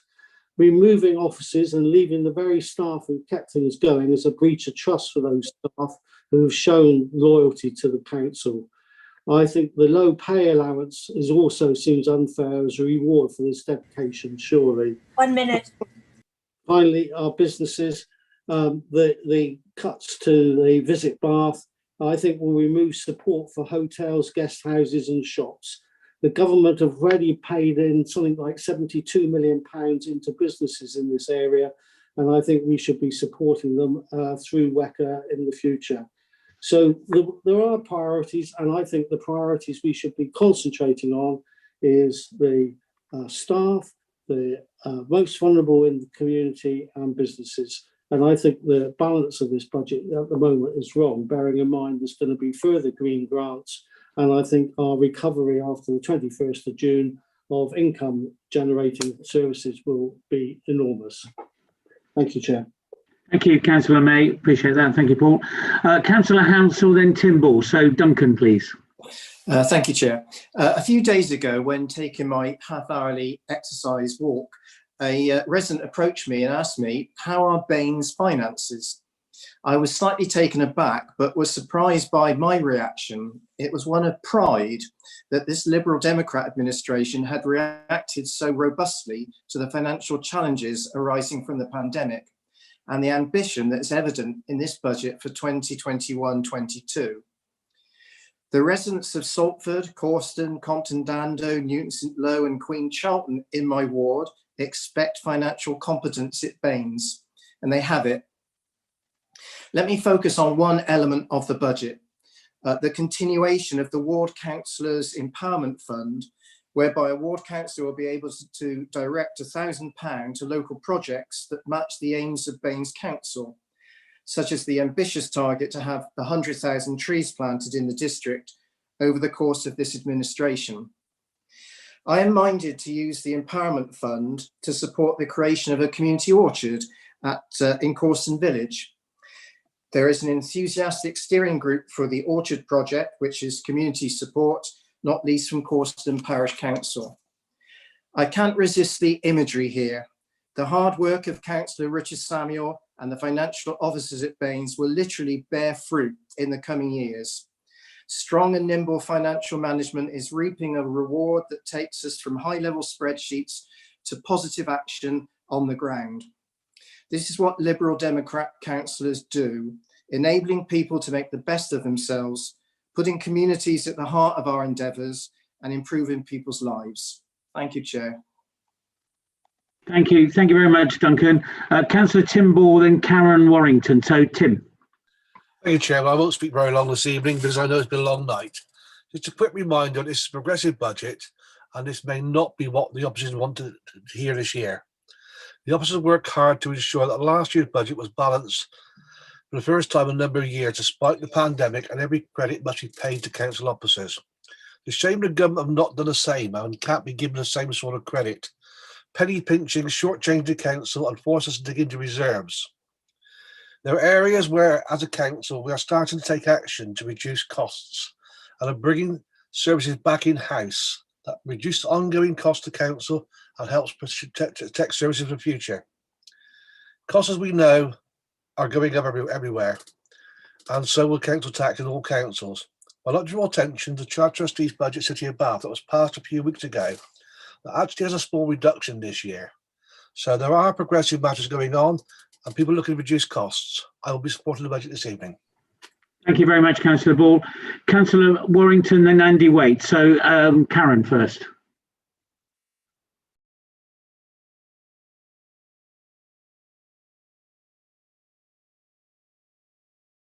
Could you unmute, Karen?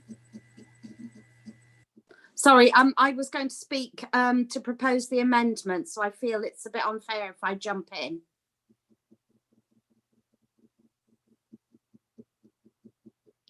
Chair, did you get that?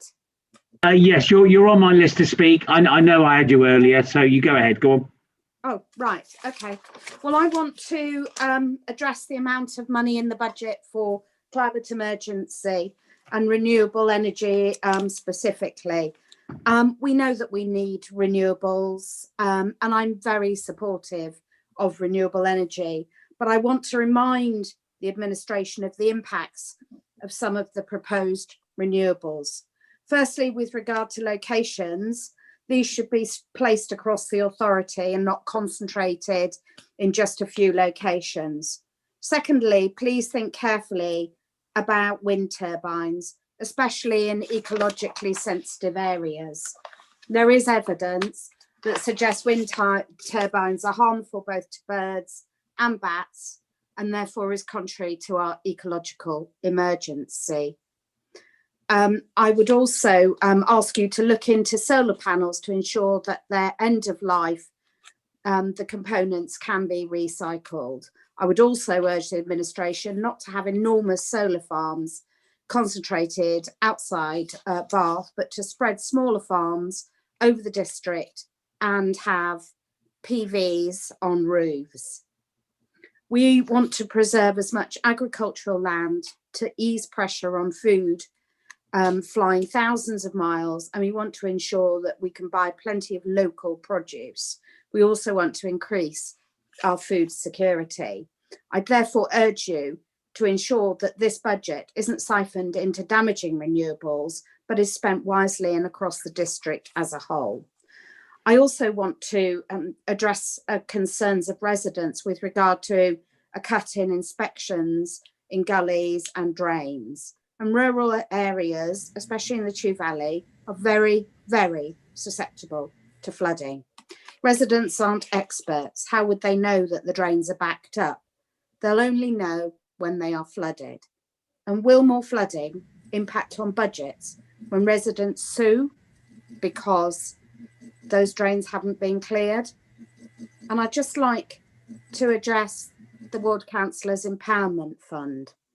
I used part of my fund to put in a river gauge for Chew Magna, which meant that 70 and 80-year-olds didn't have to go out at night to look at and help other people. So I'd urge the administration to take into account the points that I have made. Thank you. Thank you, Councillor Warrington. So I've got Andy Waite, then Sarah Warren. So Andy, Councillor Waite, please. Thank you, Chair. This current financial year has been very difficult, yet our Liberal Democrat Council has not forgotten that it was elected to deliver promises related to climate change and the ecological emergency. In my ward in Keynsham, Baines have given an extra SIL funding of up to £1.5 million to the new Two Rivers Primary School, so that it can obtain the certification of Pass of its Hulse Plus.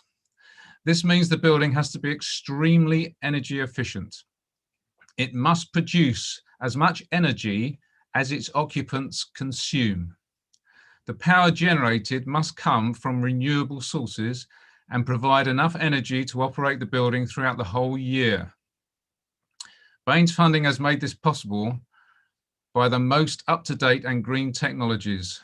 The building effectively acts like a thermos flask, making it cool in the summer and warm in the winter. The school's curriculum has an outside philosophy with woodland areas and a natural stream running through the grounds, taking learning beyond the classroom. There is also cycling and walking routes to the school and a great deal of cycle storage for pupils and teachers.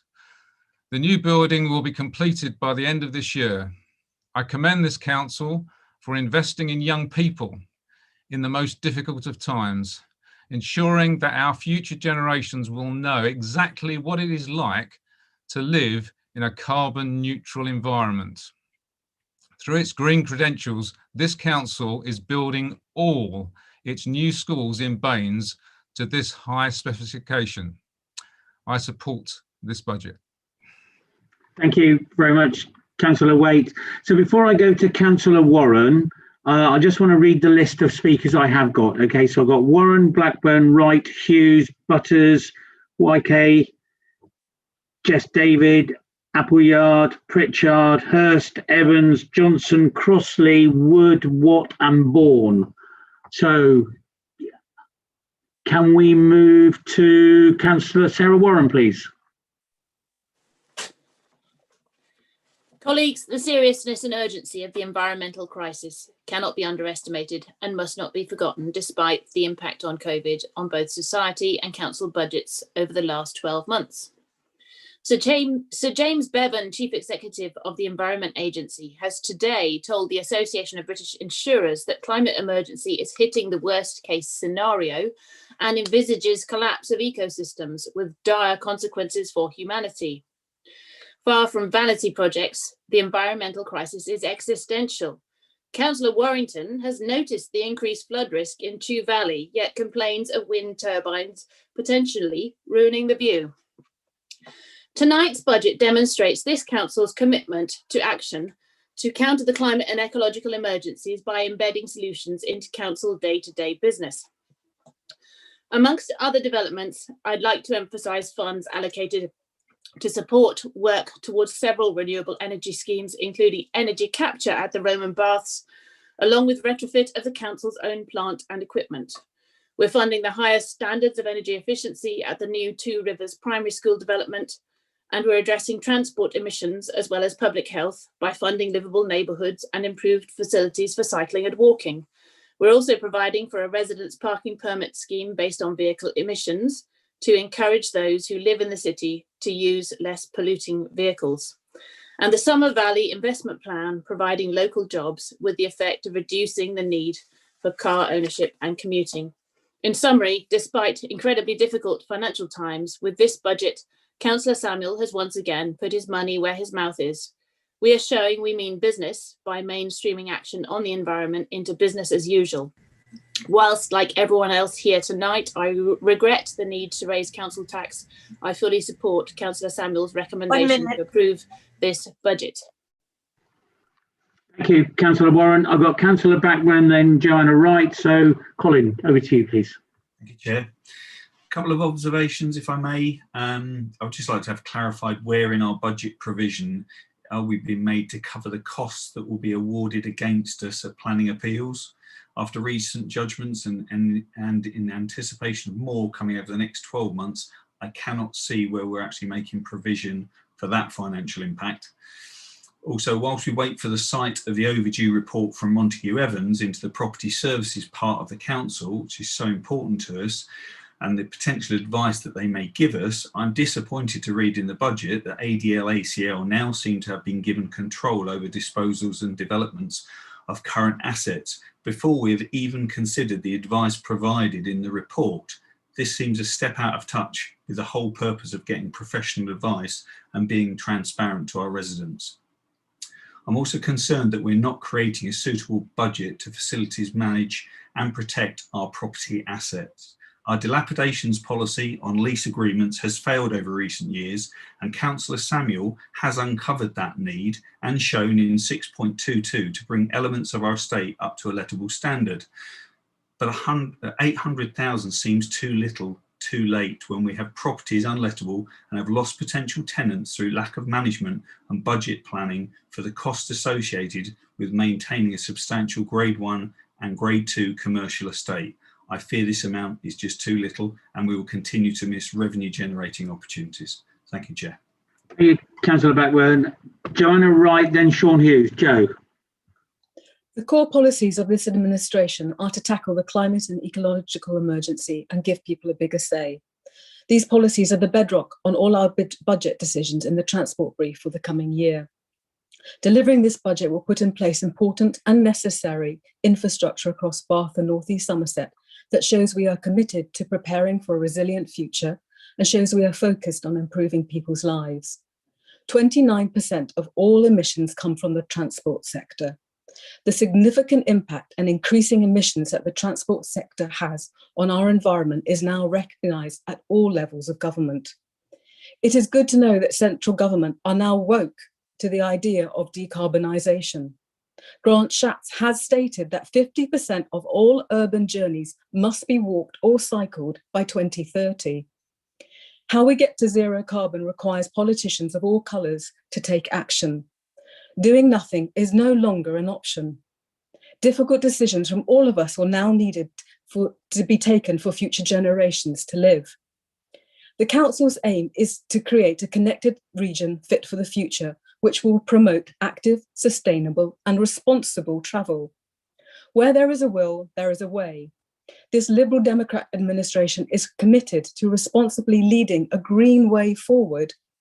So we have budgeted 2.2 million for livable neighbourhoods to reframe how communities use a public highway so that greater emphasis is given to those using active travel. Thank you to the numerous councillors across the political spectrum for recently submitting pro formas to begin this process. Tonight, livable neighbourhoods have been described by some councillors as a vanity project.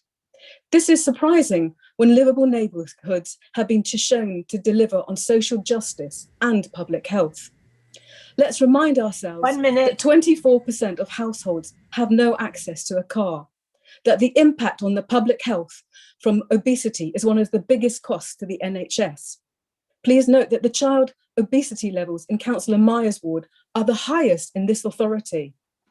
Livable neighbourhoods are more than transport schemes. They encourage active travel. They create more pleasant, health and safe places in both rural and urban places for people to live, work and be. We will also be putting in money into many other things, 5 million, including the improving highway maintenance, 250,000 on funding footways and delivering on our public rights of way, 2.5 million securing a safer, protected city centre in Bath. These are just some of the ongoing initiatives that the transport portfolio will deliver in the next financial year. Despite the hardships created by the current situation, losing significant parking revenue, for example, this portfolio has continued to deliver at the very local level, from filling in potholes to improving on air pollution. We have balanced our books and made savings whilst working to deliver real change across this region. Thank you. Thank you, Councillor Wright. I've got Sean Hughes and Neil Butters. So Councillor Hughes, please. Thank you, Chair. So I just wanted to touch on a couple of points. Firstly, I would like to note that there are 11 annexes in tonight's budget proposal. However, there were only 4 presented at the PDS scrutiny panel. So I'm just asking, in future, would it be possible for scrutiny to scrutinise all of the reports, particularly important documents such as capital schemes by portfolio? Secondly, speaking as one of the thousands of people with businesses that have been closed for 1 year now, I would have liked to have seen a much bigger emphasis on lockdown and how we invest to get back on our feet as quickly as possible. Next week, Richie Sunak will be presenting the national budget, and we can be sure that lockdown recovery plans will be front and centre. We are heavily reliant on retail, hospitality and tourism for our income. And so attracting people back into our hotels, our restaurants, bars, shops, tourist attractions should be the overriding emphasis on any budget. As we emerge from this pandemic, our high streets are going to look different and they're going to be full of holes where previously successful businesses used to be. So it's our duty and it's in our long-term interests to protect and support the businesses that have survived.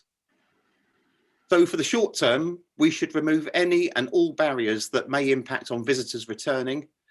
We'll have plenty of time in the future to debate parking restrictions and business rates.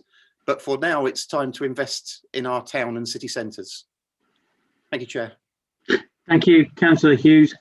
So I've got Councillor Butters, then YK, but before I move to Neil, just to say the point you make about scrutiny is a valid one, Sean, and I sincerely hope that both Councillor Myers and Winston and Councillor Duguid both note that and make sure that it comes to scrutiny in due time. So, Councillor Butters, please, next speaker. Thank you, Chair. My fellow Joint Cabinet Member for Transport Services, Councillor Joanna Wright, has set out our priorities for the coming year. These revolve around public health, social justice, and the climate and ecological emergencies. We are working hard on some 15 fronts at the moment, often in conjunction with the West of England Combined Authority and all neighbouring councils. Central to this is the Bath Transport Action Delivery Plan, whose remit extends note to the main routes in and out of the city. We need to radically rethink the way we get around if we are to reach our goal of carbon neutrality by 2030. The aim is to identify deliverable transport solutions that could be developed over time, providing the opportunity to create better connected, healthier and more sustainable communities in which to live and work. By 2030, we will need to have reduced vehicle miles per person by 25% and effect a modal shift to sustainable modes of transport by 7%. That will be quite a task, but we have to do it. If you've not already done so, please do complete the study questionnaire by 1st of March. Alongside that comes the mass transit study with its own consultation in the summer. The precise form of mass transit has not yet been decided and could in fact change over time. This is therefore a great opportunity for residents across the area to have their say in planning for the future. Other significant studies we are fully supporting are the so-called Wiltshire Whippet, looking at a semi-fast bus joining local community hubs en route from Bath to Chippenham, and most recently the Bath-Radstock and A37 corridor studies. This year, budget setting has been especially tough, and I commend Councillor Richard Samuel and officers for their skill. Reductions in certain areas have been inevitable, but there are many bright spots. £413,000 for pedestrian schemes, £340,000 for cycling schemes, including £90,000 for scholars. 1 minute. The Coombe Down Ralph Allen School University route. There's £206,000 for local safety schemes and £79,000 for traffic management schemes, with speed reduction measures due for a range of local communities, ranging from Bath to Keynsham to Midsummer Norton to Camerton, Kelston, Paulton, and so on. In all, I believe we are engaged with an excellent mix of major studies and work on the ground to encourage people out of their cars and make life pleasanter and safer for all. Although it is a Liberal Democrat budget, I commend it as one that is very much in the interests of our residents and can and should be supported by all. Thank you. Thank you, Councillor Butters. I've got YK next, and Councillor Jess David. So YK, over to you. Councillor Kumar. Many thanks, Chair. I'd like to start by thanking Councillor Samuel, the Chief Executive Officer of our council, and all the other officers who are deeply involved in preparing this budget. The simplest definition of a budget is that a budget is telling your money where to go instead of wondering where it went. John Maxwell said it first and said it best. And on the basis of years of experiences in different councils, both as a senior officer and executive officer, Councillor Samuel has defined our budget brilliantly. Last year, I remember it was 23rd of February, perhaps, I had talked about any reserve fund for COVID-19 because I saw it coming all the way from China and Italy. But I'm incredibly delighted to note that this year, £5 million is reserved. And I also hope and pray that this remains unused. I talked about regressive council tax last year and would like to repeat that I do not believe in raising taxes unnecessarily, as I understand this impacts on our residents who may not have had an increase in their wages. However, I'm confident that people understand about the rising cost of social and adult care, and they will understand our issues.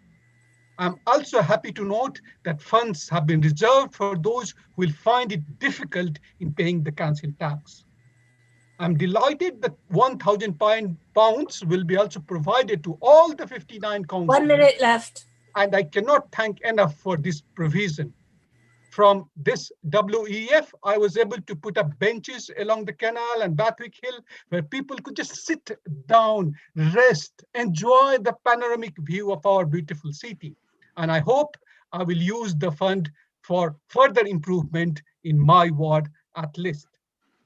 I hope we shall come above the party politics and all of us could support this budget, because this budget will bring stability in our region and deliver for Bath and North East Somerset. I'm a bit shocked under recent humiliation, and you might find that my voice was a bit somber, but I hope I was audible to everybody. Thank you. Thank you. Thank you, Councillor Kumar. Next on my list is Jess David, then Rob Appleyard. So Councillor David, please. Thank you. I would like to welcome the investment that the Council is making to improve the quality of green infrastructure across Bath and North East Somerset. Alongside tree planting, the Council will be taking forward transformational projects such as Bath River Line, which includes the proposed transfer of Barthampton Meadows to the National Trust, and the Somer Valley Rediscovered project, both of which are strategic projects which will include work to restore habitat and improve access to green space for communities. In reference to the constructive statement made by Jonathan Tex earlier this evening on English Clean Field, I agree entirely that we must be able to fully quantify the benefits that our green infrastructure provides, from health and air quality through to flood alleviation and habitat provision, and I hope that the Council will be able to reconsider the use of this site for development. We know from the recent Dasgupta review on the economics of biodiversity that urgent interventions are needed to address biodiversity loss across the UK, and that we must be able to better account for nature in economics and decision making. And so I hope we will be able to go further in Bath and North East Somerset to realise the wider benefits of our green infrastructure. As a first start would be to submit a bid to the Natural Environment Investment Readiness Fund and establish a plan for restoring nature based on investment and returns. I'm delighted that officers are already having discussions with partners to explore how this could be done in Baines. Examples of ecosystem services that could produce revenue include carbon credits from woodland creation, biodiversity units from habitat creation, or catchment services, such as improved water quality and natural flood risk management benefits. The UN will launch a decade of ecosystem restoration on World Environment Day on the 5th of June this year. And despite the massive impact of COVID-19, I hope that we can think big and realise the opportunities of the natural capital that surrounds us. Thank you. Thank you, Councillor David. I've got Rob Appleyard and then Vic Pritchard. So Councillor Appleyard, please. Yeah, thank you, Chair. In the year 2020-2021, changes have been brought about by COVID-19 with the implementation of new discharge to assess arrangements. Pre-COVID, people who were discharged from hospital would either be provided with support from adult social care services, and the care and support charging framework assessment framework would apply. However, the rules were different for the first half of the year, and people discharged were funded by the NHS. So from September 2020 until the end of the financial year, people discharged have 6 weeks of National Health Service funded service, and then they revert as needed to the adult care processes. This has impacted positively on the council budget and for the persons themselves.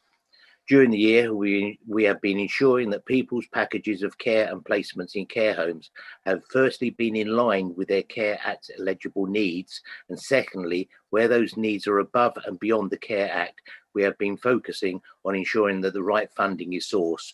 Virgin Care, AWP and council principal social workers and the commissioners from the integrated teams have been working jointly on this. And a key part of this is implementing the care and support charging financial assessment framework. And this primarily ensures that people claiming funds from the right sources. Moving into 21-22, that part of it, savings identified for this financial year build on the second point where savings will be achieved through continuing with this. Some of the funding already identified in 2021 will have a full year effect in 21-22. In addition, we have the following activities planned to achieve financial savings. Changes to commissioning. This is multifaceted with new arrangements in place. For example, we have a new home care providers framework in place, and we will aim to source packages primarily from providers at the lower rates, which our fair price of care exercise confirms is reasonable. The Learning Disability Commissioning team within Virgin Care are working with housing colleagues to bring people out of area back home where it's right to do so. Support provided to people through the reablement services will help people remain independent and prevent them from needing longer term packages. We aim to demonstrate how this service will reduce the cost on social care budgets by helping people to maintain independence at home for longer and better outcomes for them. Now that's very much the mechanics of the portfolio, but this portfolio is about the people, and where it's important to manage the budget, our primary goal is to manage the services that affect many thousands of our residents. Many of these services are provided through our Virgin Care contract, and together with the CCG, we are working to make the best outcomes available for residents. Although our focus is on the resident, let's not forget there are many of our staff and partners who work tirelessly during this pandemic. I would just like to pay tribute to all the hundreds of our staff and our partners' staff who have continually worked during this COVID. And finally, I would just like to say thank you very much to all of our residents who have volunteered in so many ways during the pandemic, and particularly during this process of vaccination, which has been very effective. Thank you, Councillor Appleyard. Thank you very much. I've got Councillor Pritchard, then Councillor Hurst. So Vic, over to you, please. Right, thank you, Chairman. The savings identified for adult social care are achieved mostly by efficiencies that have been practiced in previous years. This is a high-risk strategy presenting more of a challenge to achieve later in the process. There is also an intention to delete the vacant post in early years SEND. This suggests an element of giving up on filling the post and offers no reprieve to those in the service covering that position. The service efficiency proposals for children's centres remains untested in the hope that an alternative way of delivering will produce savings. The importance of public health could not be more widely endorsed with the pandemic, and yet there still remains a desire to implement savings proposals, and it's suggested a further challenge will be introduced to relocate funds to cover public health services delivered elsewhere within the council. There is still much we don't know with the effects of long COVID, the growing mental health problems in adults and particularly children, together with the obesity epidemic, what additional pressures will result. It must be realised that most people probably know a vulnerable person who has had a tough time over the past 12 months, most probably exacerbated by the pandemic. Thousands of people rely on the care and support given every day. As the pandemic progresses, these vital services must remain resilient. There is an element of doubt to the proposed efficiency savings in adult social care that give a serious cause for concern. I sincerely hope the proposals work to good effect, as it may be recognised this is the final year when finances can be complemented by a ring-fenced preset funding. This is going to be a testing time for the council. The challenges covering particularly adult social care together with children's services has always been onerous, but are exaggerated this year by the effects of the pandemic. In conclusion, we are living through the greatest crisis our health and care system has ever faced, and yet everyone continues to deliver excellence. Therefore, it seems a strange time for the administration to exercise efficiency savings in both children's and adult social care, where surely it would be more prudent to redirect its focus from its two core policies to building the health and resilience of adults and children's services. Because of this, I will not and I cannot support this administration's budget. Thank you. Thank you, Councillor Pritchard. So I've got Councillor Hurst and Councillor Evans next. So Joel, please. Thank you, Chair. I'm really proud that this Lib Dem administration is able to deliver a balanced budget in these extraordinary times. The use of the reserves that we've heard about was absolutely right to smooth the impact of the global financial shock to our residents. Our council in particular has been hit hard by COVID by our unusual combination of factors. But despite this, we've been able to deliver a robust budget, delivering essential services and also delivering on our manifesto priorities. As a representative of the Odd Down ward, I particularly welcome the investment in the Odd Down playing fields facilities. Already Odd Down offers a major asset to the authority with unique facilities. This additional investment is an invest to save and will enable the facilities at Odd Down to actually generate an income for the council. So a win-win really, a win for the residents and a win for the council. In terms of the other aspect that I clocked in the budget for Odd Down is the proposed resurfacing of the Bloomfield Road. And I think this provides an opportunity for us to look at creating a cycle link between the two tunnels facility and the Odd Down cycle track. And I hope that we can kind of be creative and be able to make that happen. I wanted to particularly focus on the climate emergency panel role that I have and welcome the commitment this budget has to that future. While COVID has been extraordinarily hard and we've paid a hard price, the climate emergency is on a whole nother scale. And it is absolutely right that this authority puts climate emergency centre stage of our focus and our investment moving forward. So we're doing that through the clean air zone, the cycling and walking focus, the renewable energy fund, the innovation on capturing energy from the Roman baths and also the tree planting. Thank you. So I wanted to make one quick comment about looking to the future. I think that we do need to think about future budgets for public transport and buses in our authority. And I'd like Richard to look at this and consider moving forward whether, as Baines, we should be looking at increasing our subsidy of buses to WECA to kind of ensure that we can meet our climate emergency challenges head on. We face this enormous collapse of everything if we don't focus on the climate emergency. This budget helps us to move that forward and we should welcome it with open arms. I wanted to just squeeze in one final comment, which was about the focus on the vulnerable, which is absolutely right. And climate emergency will affect our vulnerable more than anybody else. So we have to put climate emergency top of our list if we want to put our most vulnerable in society top of our list. So I support the budget. Thank you. Thank you, Joel. Thank you very much. So I've got Councillor Michael Evans, then Grant Johnson. So Michael, please. Thank you, Chair. If you think of the council's position after this dreadful year and bearing in mind our dependence on retail rents, which Councillor Hurst has just mentioned, it's difficult as an opposition member not really to adopt the sort of Keir Starmer position, throw up your hands, say you agree with everything. However, unfortunately, one can't actually do that because of the direction of travel of the council. One consideration is that council tax isn't fair. For instance, in Wandsworth, you pay £1,100 for a Bandy council property, for a Bandy property this year, twice that in Bristol and a bit less in Baines.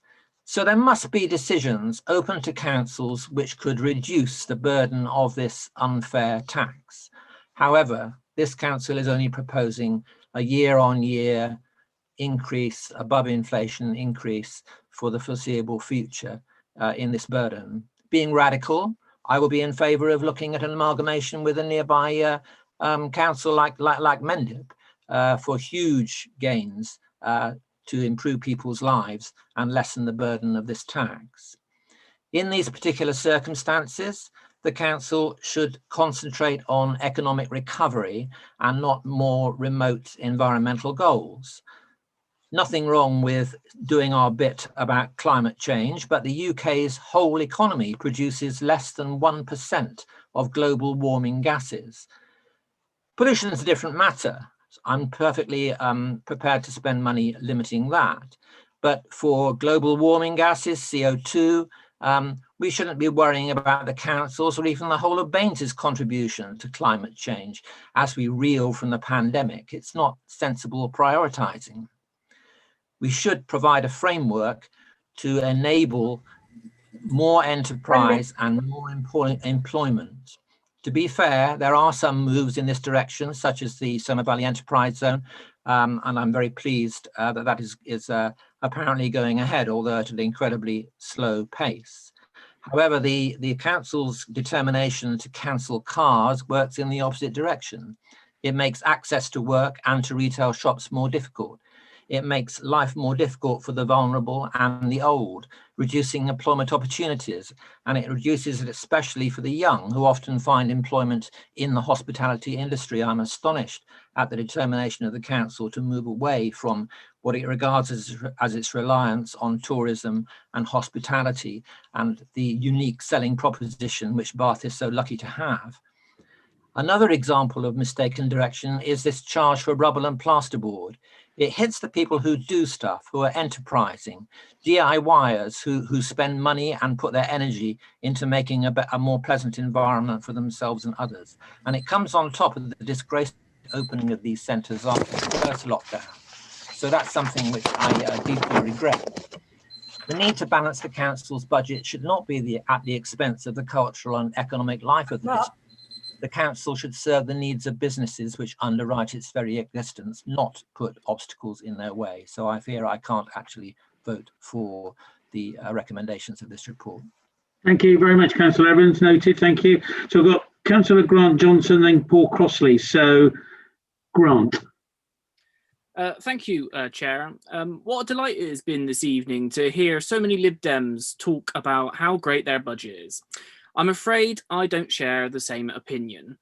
I want to start by saying that this budget is many things, but one of those things certainly isn't ambitious when it comes to the climate and ecological emergencies. I've seen the bold headline-grabbing claims across social media that this administration are taking the climate emergency seriously. But are we really supposed to believe those statements after the year we've just had?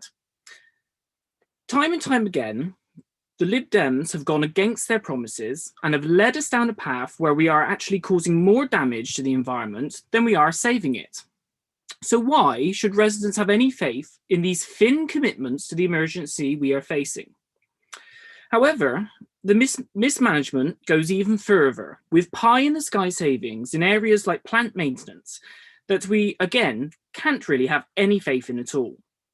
Ultimately, these unachievable savings are only going to undermine this council's ability to actually balance the books and will lead residents to question its credibility. We should be putting residents first, but there is very little of that in this budget. For example, when I read the savings that have been made from our bereavement services, you really get a sense of how out of touch and insensitive this administration is. The costs to residents for these services are already much higher in Baines than in neighbouring authorities. So why, during a worldwide pandemic, with a death toll in the UK well over 100,000, and with a nation in mourning, would this administration think it's a great idea to make cuts in this area? Of course, this is just one of many areas that are a cause for concern. The strategy of vacancy management is going to see thousands of working hours going adrift across the council services, with the stress and workload being spread across an already tired and pressurised workforce. I'm extremely worried at the effect proposed budget savings will have on services that residents receive, which is why I would not be supporting this budget. Thank you very much, Councillor Johnson. I've got Councillor Crossley, then Dave Wood. So Councillor Crossley, please. It's always a joy to follow Grant, who seems to live on a different planet to the rest of us. The community portfolio covers a wide range of services, from Roman baths and museums through to licensing and leisure. The pandemic has had a major impact on this service area, and I'd like to start by commending the staff in all areas of my portfolio who have risen to the challenge of the pandemic whilst continuing to provide services and have come up with innovative solutions to the crisis. This means that in all areas of this portfolio, we are preparing for challenges to the future. Just one example is the way the Roman baths developed COVID-secure visiting to this attraction between lockdowns and will be ready to get back to COVID-safe visiting after the pandemic. During the last 2 years, in all areas of the portfolio, staff have been improving efficiency, working across boundaries, and looking for opportunities to develop income opportunities.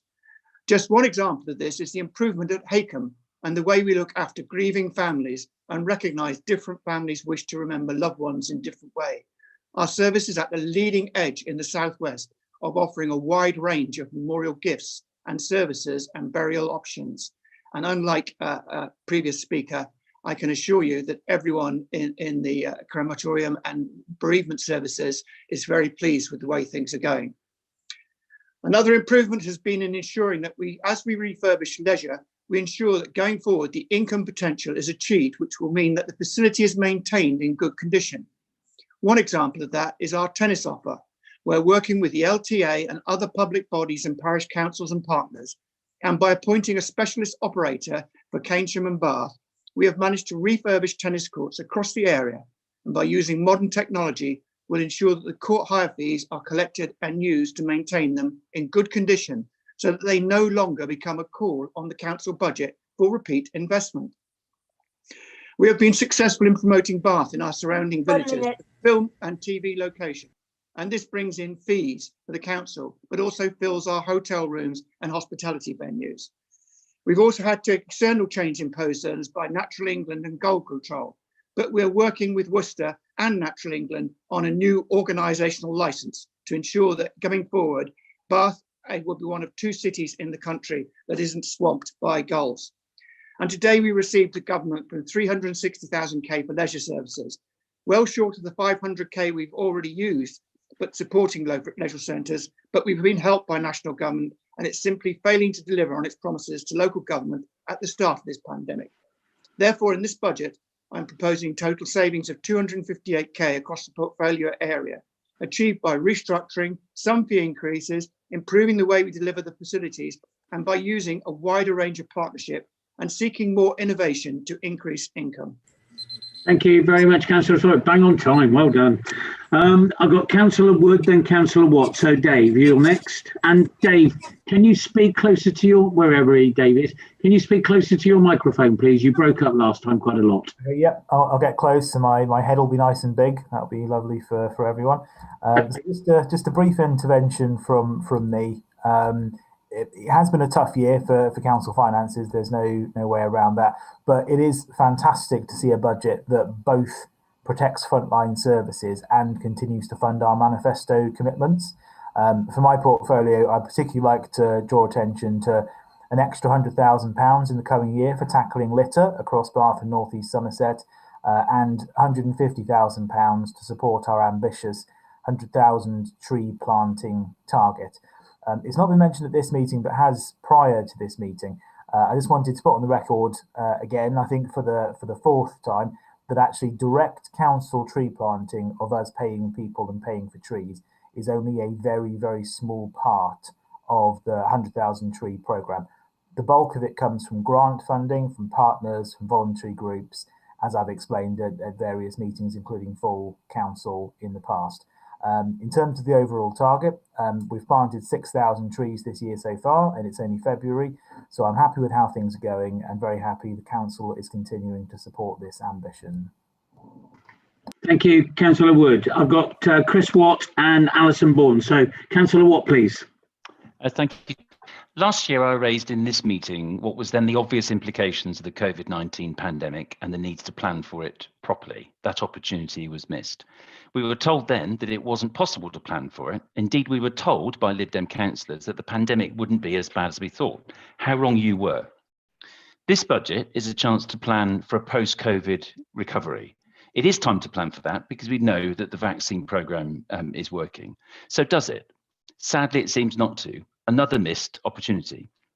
A post-COVID recovery must be led by economic recovery in jobs and growth, else it will simply perpetuate the dependency created by schemes and COVID support business loans, which will surely be unwinding soon.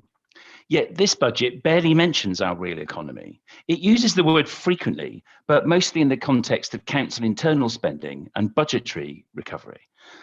Indeed, Despite the Bank of England expecting the economy to return to pre-COVID levels in early 2022, this budget does nothing to bridge that, but talks of COVID recovery taking 3 to 4 years, which is of course because it's an internally focused thing, not an externally focused thing. Worse than that, it lumps retail, tourism, leisure all into the same bundle, despite their very different needs, and says the council's priority is to rebalance the economy away from these sectors. I doubt that any of the thousands of residents whose household incomes are reliant on those sectors bouncing back will be pleased to hear that the council doesn't warrants attention, as you will be busy rebalancing to some unnamed parallel economy. All should be concerned that whilst these sectors need it most, we will reduce the focus that the City of Bath needs at the centre of our economic offer by throwing it over to WECA and Bristol. I simply cannot support this budget because it fails again to plan for the obvious, this time the immediate needs of a post-COVID real economic recovery. Thank you, Councillor Watt. I've got Councillor Bourne, then Councillor McPhee, then we move to sum up. So, Alison, you're next. Thank you. Local authorities bore the brunt of austerity in the past decade, and councils were encouraged to generate new sources of revenue to reduce their reliance on central government funding. As Councillor Samuel stated, Baines was well placed to do this because it's a tourist destination, it has a rich heritage, and the council has a significant property portfolio. This helped protect local services in the past, but it also meant that we were very exposed to the loss of income caused by successive lockdowns over the past year. In those circumstances, this budget could have been limited just to doing less of what we've done previously, but it is not. It reflects the fact that COVID is a wake-up call that is telling us that we need to change, that we will not and cannot go back to business as usual. Funds have been allocated to support important strategic priorities and a sustainable recovery, to address climate change by moving towards net zero, to tackle local inequalities, providing more affordable housing, and by tackling our endemic and entrenched traffic problems. We will not be treading water. We will be working with our local communities to make the changes that are needed, and I commend this. Thank you. Thank you very much, Councillor Bourne. So, Councillor McPhee, briefly, please. Okay. This budget is being used to fund 2 significant public realm improvement projects in a very cost-effective way in Keynsham Town Centre. Phase 1 will be funded by 1.5 million from WECA and 200,000 S106 matched funding from Baines to support the rejuvenation of the central High Street area and improve the public realm with decluttering, wider pavements, improved crossings, signage and street furniture. Phase 2, the High Street's Heritage Action Zone programme, is to make the High Street a more attractive, engaging and vibrant place for people to live and work in. The 1.1 million grant, leveraged with match funding of 40,000 from the Keynsham Town Council and 100,000 CIL funding from Baines, will support further realm improvements to include the Upper High Street and Temple Street areas. Keynsham councillors and residents are very grateful to Baines and Keynsham Town Council for providing the seed funding to support these projects and for their support. We're looking forward to a rejuvenation of our High Street, and I support this budget. Thank you very much, Councillor McPhee. That's all the speakers we have had, so thank you very much for being as quick as possible. With that, I move now to Councillor Richard Samuel to sum up. You have 5 minutes, but you don't have to take it all, Richard. Thank you, Chair. Well, I think it's time for a reality check for some members of Council. We are losing over £13 million a year of income. There will not be a magical return on the 21st of June to a nirvana that will probably never exist again. I'll take no lessons in past history from the Conservative group. Remember, this is the party who told us to eat out to spread COVID. To remember the cancelled Christmas that was promised. Remember that it took 12 months to introduce foreign travel bans. always too little, too late. And I'm afraid I have very little confidence that the current plans laid out by the government will be exactly how things pan out over the next 12 months. So for those reasons, we have taken a very prudent approach to estimating for the budgets in future years. Without the use of reserves in the way that we have set out, the cuts that you would be looking at would approach £20 million this year. And I heard not one word from the opposition parties about how they would manage that reality. That is the reality. There is no money to make those kind of choices. Remember as well, we are governed by a government that has issued £18 billion of contracts for PPE and test and trace, £10 billion of which was issued without competition. And if any of you heard the Health Secretary floundering on the Today programme this morning, my goodness, there's very little confidence in one can have in those individuals. I'm afraid the Conservative numbers simply do not add up. And that's the reality of what you've heard tonight. Their numbers do not add up. It's a fantasy budget and it's not based on reality. Now, I want to correct one thing that Councillor Blackburn repeated, which was also said by one of the public speakers. I don't know where this idea has come from that the council has handed over its commercial estate to ADL. This is absolute nonsense. And the current programme of disposals was approved by the Conservative cabinet in August 2018. So please don't level that charge at us. We are not doing what you've said. It is misinformation, and I think you should withdraw that assertion. So, Chair, I think, of course, we all want things to end on the 21st of June, but the real message that I think we took from the Prime Minister's statement at the beginning of the week was that actually COVID will be with us for years, and nobody yet knows exactly how it will affect patterns of life. And nobody knows, despite what some members have said, exactly what will happen to the commercial sector in that time. We've got a number of big crunch days coming. Will the Chancellor extend business rates relief? We don't know. Will he extend furlough? It's indicated he may do. All of these things are unknown. And this is the background against which the Council is planning its finances this year. I prefer to deal in hard facts. I don't really like to speculate and come up with illusory choices, which are actually not real choices. The public depend on us to provide services to them. And our job is to make sure that as far as we possibly can, we provide a sound financial base to fund those services. And what I have said repeatedly, and I'll say it once more, is £13 million has gone that funded services each year. It's gone. 1 minute. Thank you. So I think in summing up, we've heard a lot of comment this evening, but the reality is we had very tough choices to make, and at least this council has not found itself in the position that 4 councils have, which is going to the government with a begging bowl for borrowing from the government. We've managed to manage this ourselves because of decisions we've taken. You may not like what we've put forward, but there it is. It is the best choice in the circumstances. So, Chair, with that, I move the recommendations once more that are set out in the report, and I suggest we go to the vote as soon as we can. Thank you very much, Councillor Samuel. So it's been moved and seconded.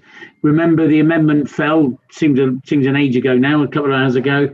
So the recommendations that we'll be voting on are those in the papers: 2.1, 2.2, 2.3, 2.4, unamended. So, Joe, over to you for a named vote, please. Yes, thank you. Rob Appleyard. For. Tim Ball. Or.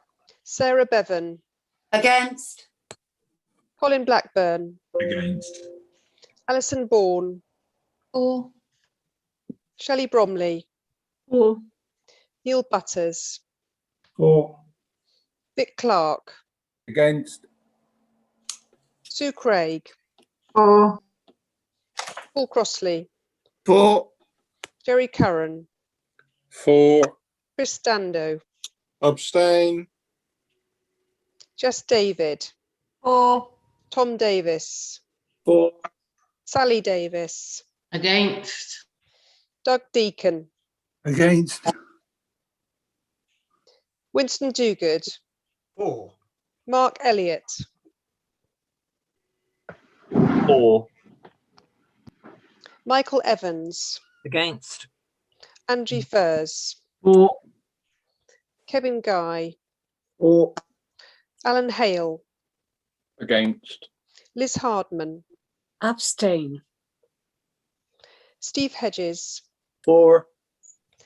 Joel Hurst, 4. Lucy Hodge, 4.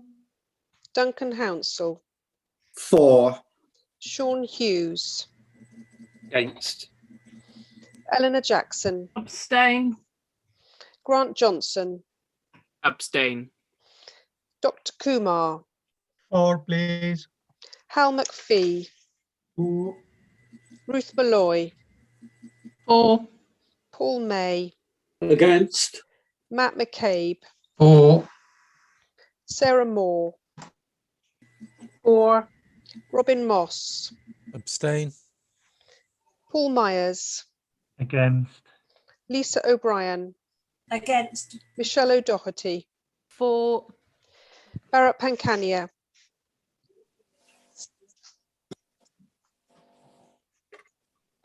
Councillor Pankania, June Player, Against. Vic Pritchard, Against. Manda Rigby, 4. Dina Romero, 4. Mark Roper, 4. Richard Samuel, 4. Bruce Shern, 4. Brian Simmons, Against. Alistair Singleton, 4. Sean Stevenson McGall, 4. Andy Waite, 4. Karen Walker, Against. Sarah Warren, 4. Karen Warrington, Against. Chris Watt, Against. Ryan Wills, 4. David Wood, 4. Joanna Wright. 4. Okay, I have 36 for, 17 against and 5 abstentions. So that is So that is carried. carried. So the budget is carried. Thank you ever so much, everyone, for your patience. I think everyone had a fair crack at their speeches tonight, so thank you. I propose now I make it 21:04. I would like a 5-minute break, please. Leg stretch, personal needs, and see you back here at 21:09. Don't forget to mute and turn your video off. Thank you. See you in a minute.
Thank you, everyone. Joe, are you there?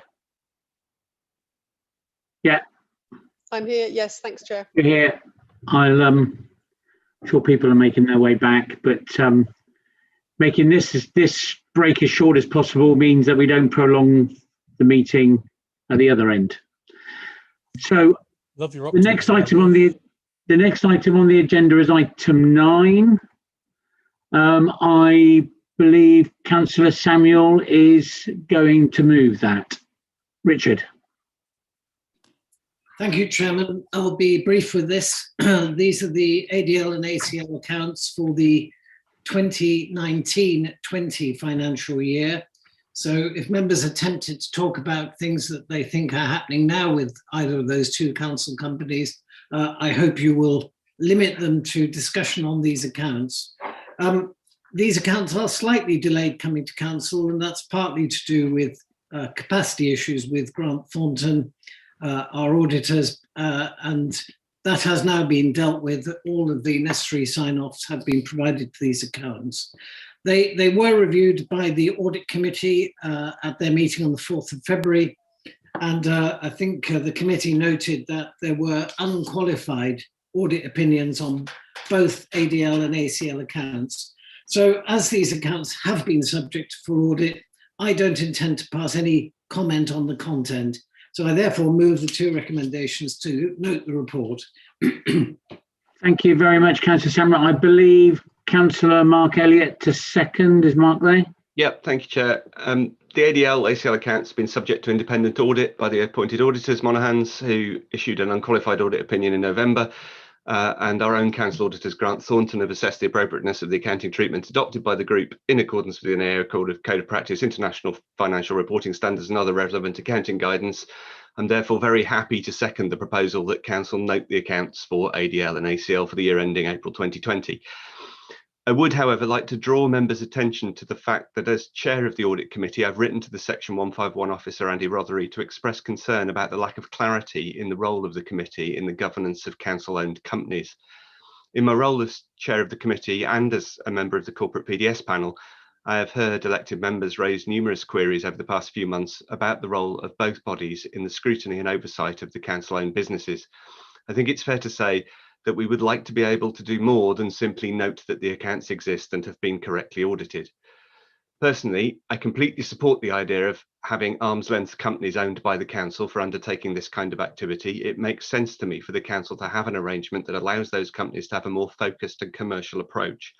However, as companies wholly owned by Baines Council, the residents of Baines have a reasonable expectation that the dealings of ADL will be open to the similar levels of openness, transparency and scrutiny as the council itself is. The current governance arrangements, and I feel compelled to point out that those arrangements were set up under the previous administration, an administration of which our earlier public speaker who was so critical of ADL was in fact a cabinet member. The current governance arrangements don't seem to serve those causes of openness, transparency and scrutiny. So I've asked Andy Rothery to clarify what the audit committee's role is in the governance of wholly owned council companies, to make sure that the committee has adequate information to perform that function of scrutiny, and if the chief exec and relevant cabinet members with them, he would consider a review of the governance structure of the council owned companies with a view to improving openness and transparency in the scrutiny and audit process. Andy's responded to my letter and said he would pick up the contents of it with the chief exec and use it to help them inform a review of council-owned company governance. Thank you. Thank you very much, Councillor Elliott. So that's moved and seconded. I appreciate the comments on the letter to the 151 officer, and I'm sure the council would commend the fact that that will be back at corporate audit for its due scrutiny in due course. I've got a list of speakers. I've got Councillor Myers and Councillor Blackburn. So, Paul, over to you. Thank you. At Corporate Scrutiny and Policy Development Panel, concern, as has been noted, has been expressed at the lack of clarity of the scrutiny process in terms of how corporate audit's role fits in with the role of the corporate panel. I won't repeat comments made in full by Councillor Elliott, but following on from this, it would seem that when the accounts were presented initially at corporate panel, there was no parallel presentation in the first instance of the original business plan, allowing proper discussion about how well the accounts represented achievement of the plan. This issue has subsequently been addressed and has been noted for the future.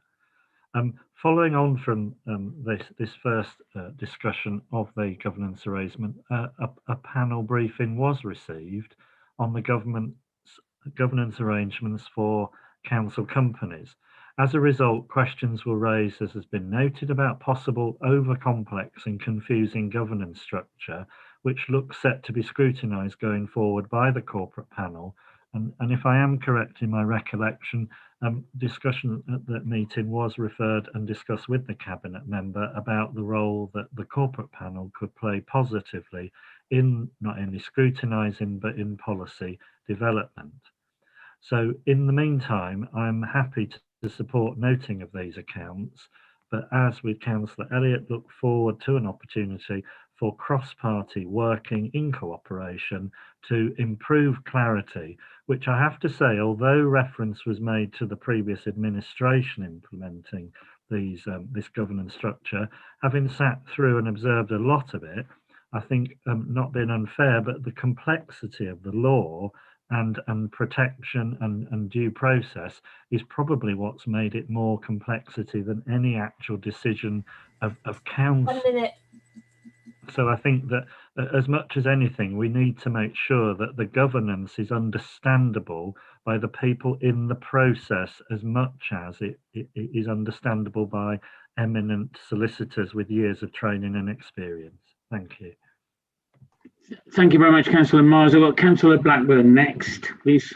Thank you, Chair. I've heard it expressed that the ADL-ACL accounts are very hard to follow, and even my accountant couldn't explain to me why a right of use of property, plant and equipment worth 155,000 that they don't own should be even shown as assets. But anyway, transparency seems a little short in supply on these numbers. So I look forward to confirmation from our Director of Finance of how our PDS and corporate audit scrutiny panels will in future be able to ask the right questions to see through the mist. ACL has made over £1 million in profits from sales of Riverview apartments, but does that take into account the number bought off them by ADL using funds borrowed from Baines? Maybe those sales help them hit their business plan targets and trigger their bonus payments. ADL have since gone on to buy a total of 12 of the apartments, I believe. That's not really in keeping with the refurb to rent brief, is it? ACL and ADL, we were told, were set up to refurbish derelict or underused Baines property assets to regenerate, and that would in turn create profits for us.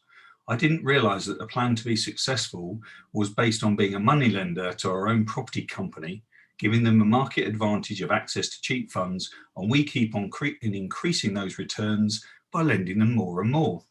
Now up to 15 million.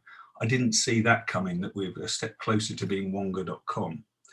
We're being asked tonight to note these accounts, so duly noted, but I am concerned on the direction of travel of these businesses, and I look forward to better transparency with clear scrutiny in 2020-21. I will note, Councillor Samuel, if you look at page 117 of the budget papers, the property portfolio is continually reviewed for disposal or development by the council's wholly owned companies. That's where people's impression of the commercial estate being dealt with by them is coming from. Thank you.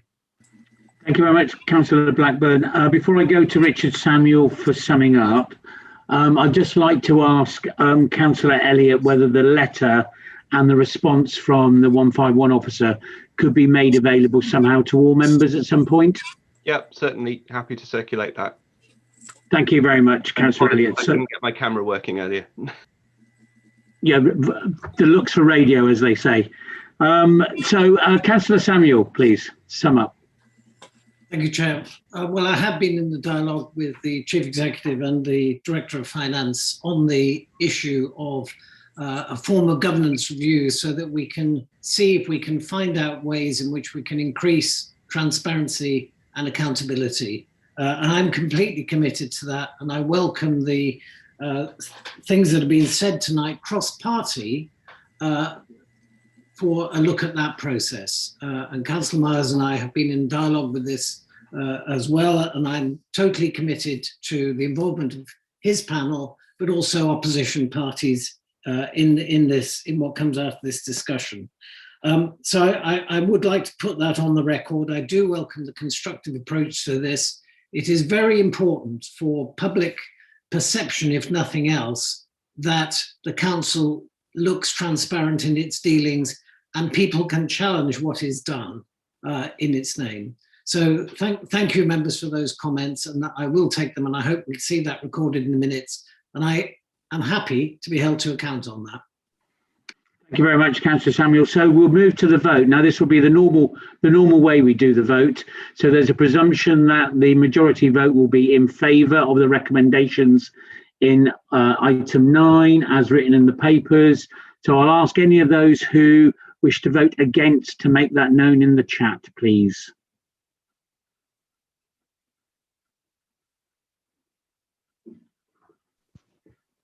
Okay, I'm just pausing there a second to allow people with and those who are interested in abstaining, could you make that known as well, please?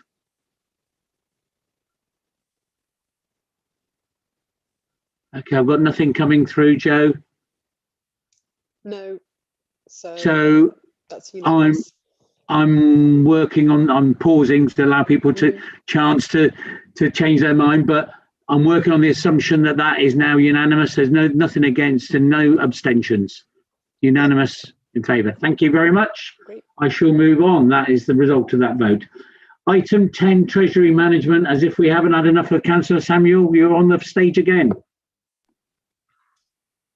Thank you, Chair. I'll take that remark in the spirit in which I'm sure it was intended. Actually, this last report on our agenda tonight is a very important component of the Council's financial governance. Treasury management, for those who don't know, is the management of the Council's cash flows, borrowing and investment, and the associated risks associated with those. The Council has and does borrow and invest substantial sums of money, and therefore potentially is exposed to financial risks when it takes those actions, and also the effects of changing interest rates. So the successful identification, monitoring and control of these risks is central to our prudent financial management, and that applies to all administrations. Now, this is the annual Treasury Management Strategy for 21-22, which is prepared under the CITFA Code of Guidance, Code of Practice, and it requires Council to approve it before the start of each financial year, and it sits alongside our approval of the Council's annual budget. It sets out the strategy for borrowing and investment, and for giving priority to the security and liquidity of those investments where they produce yield. Now, the details of each approach sit within the appendix to this report. I don't intend to go through each of those. Our main objective when borrowing money is to strike an appropriate balance between securing appropriate interest rates and achieving certainty over the benefit of those investments or borrowings over the period of which funds are required. One of the issues looking forward at the moment is what may happen in the banking sector over the next few years. Many banks will be exposed to bad debt as a result of the pandemic, and we'll have to watch very carefully what is happening to banks, particularly when government and central bank support is removed. So this seems to suggest a cautious approach to bank deposits in the coming financial year, and that's set out in the report. Borrowing in the current year was actually far less than we had anticipated in this same report 12 months ago. And it was 244 million as opposed to potentially 457 million. And that was due mainly to high levels of cash that we had at times due to grants that were flowing through the council, both for the council's own use and for businesses. So we've had quite high cash levels at times. The last thing I'd like to highlight to council is the approach to environmental, social and corporate investment. So what we have been particularly interested in is trying to undertake investment in funds or products that do not deplete fossil fuels. And Councillor Warren, who's going to second this, will comment on that in a bit more detail. But I think some progress has been made over the last year, and I thank officers for doing that.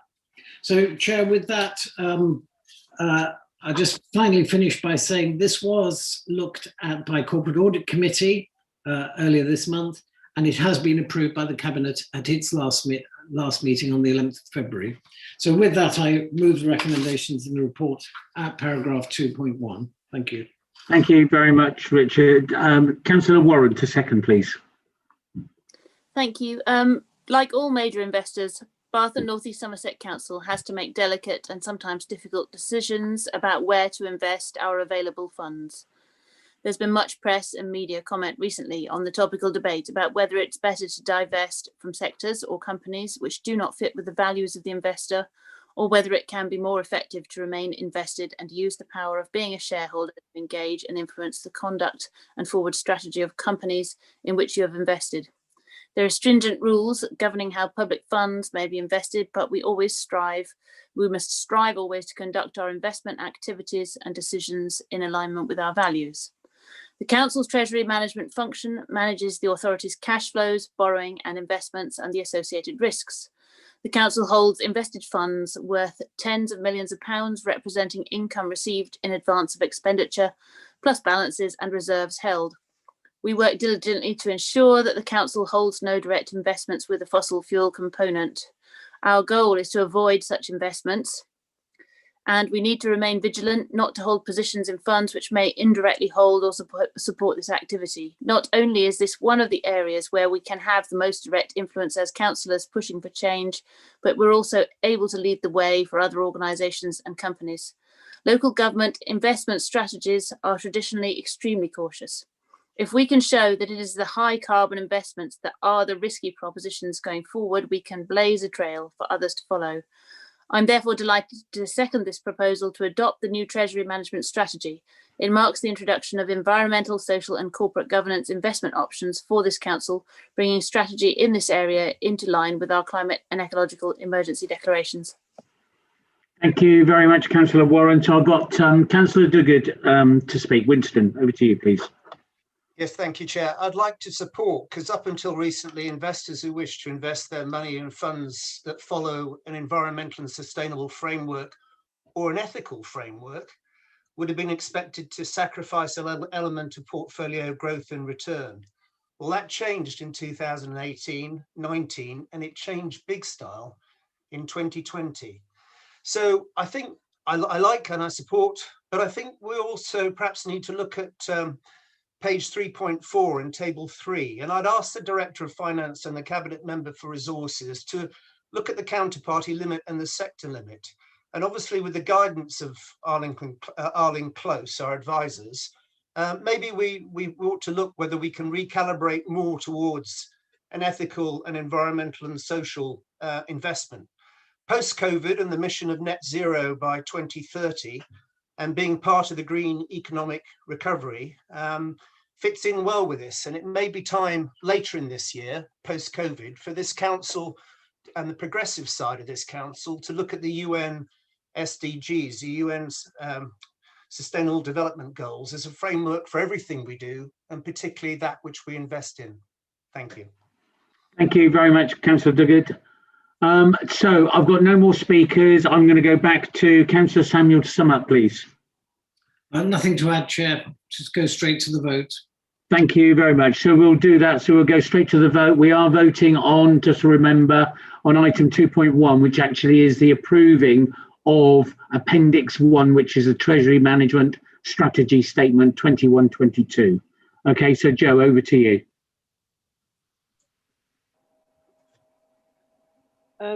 Chair, actually, Councillor Paul May did indicate that he wanted to speak. I missed Paul.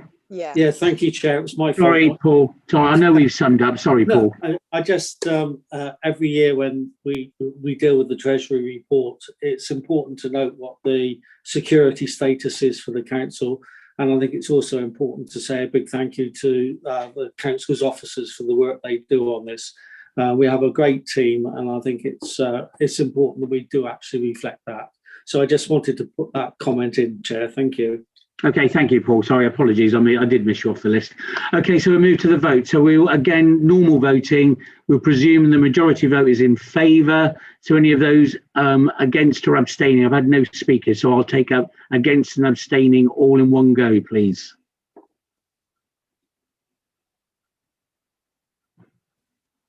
Okay, I'm just pausing before I move to close the vote. It's like Eurovision, isn't it? You've got to wait for the votes to come in. Right, so yeah, so that means that there's no votes against, no votes abstaining, and therefore again we will take that's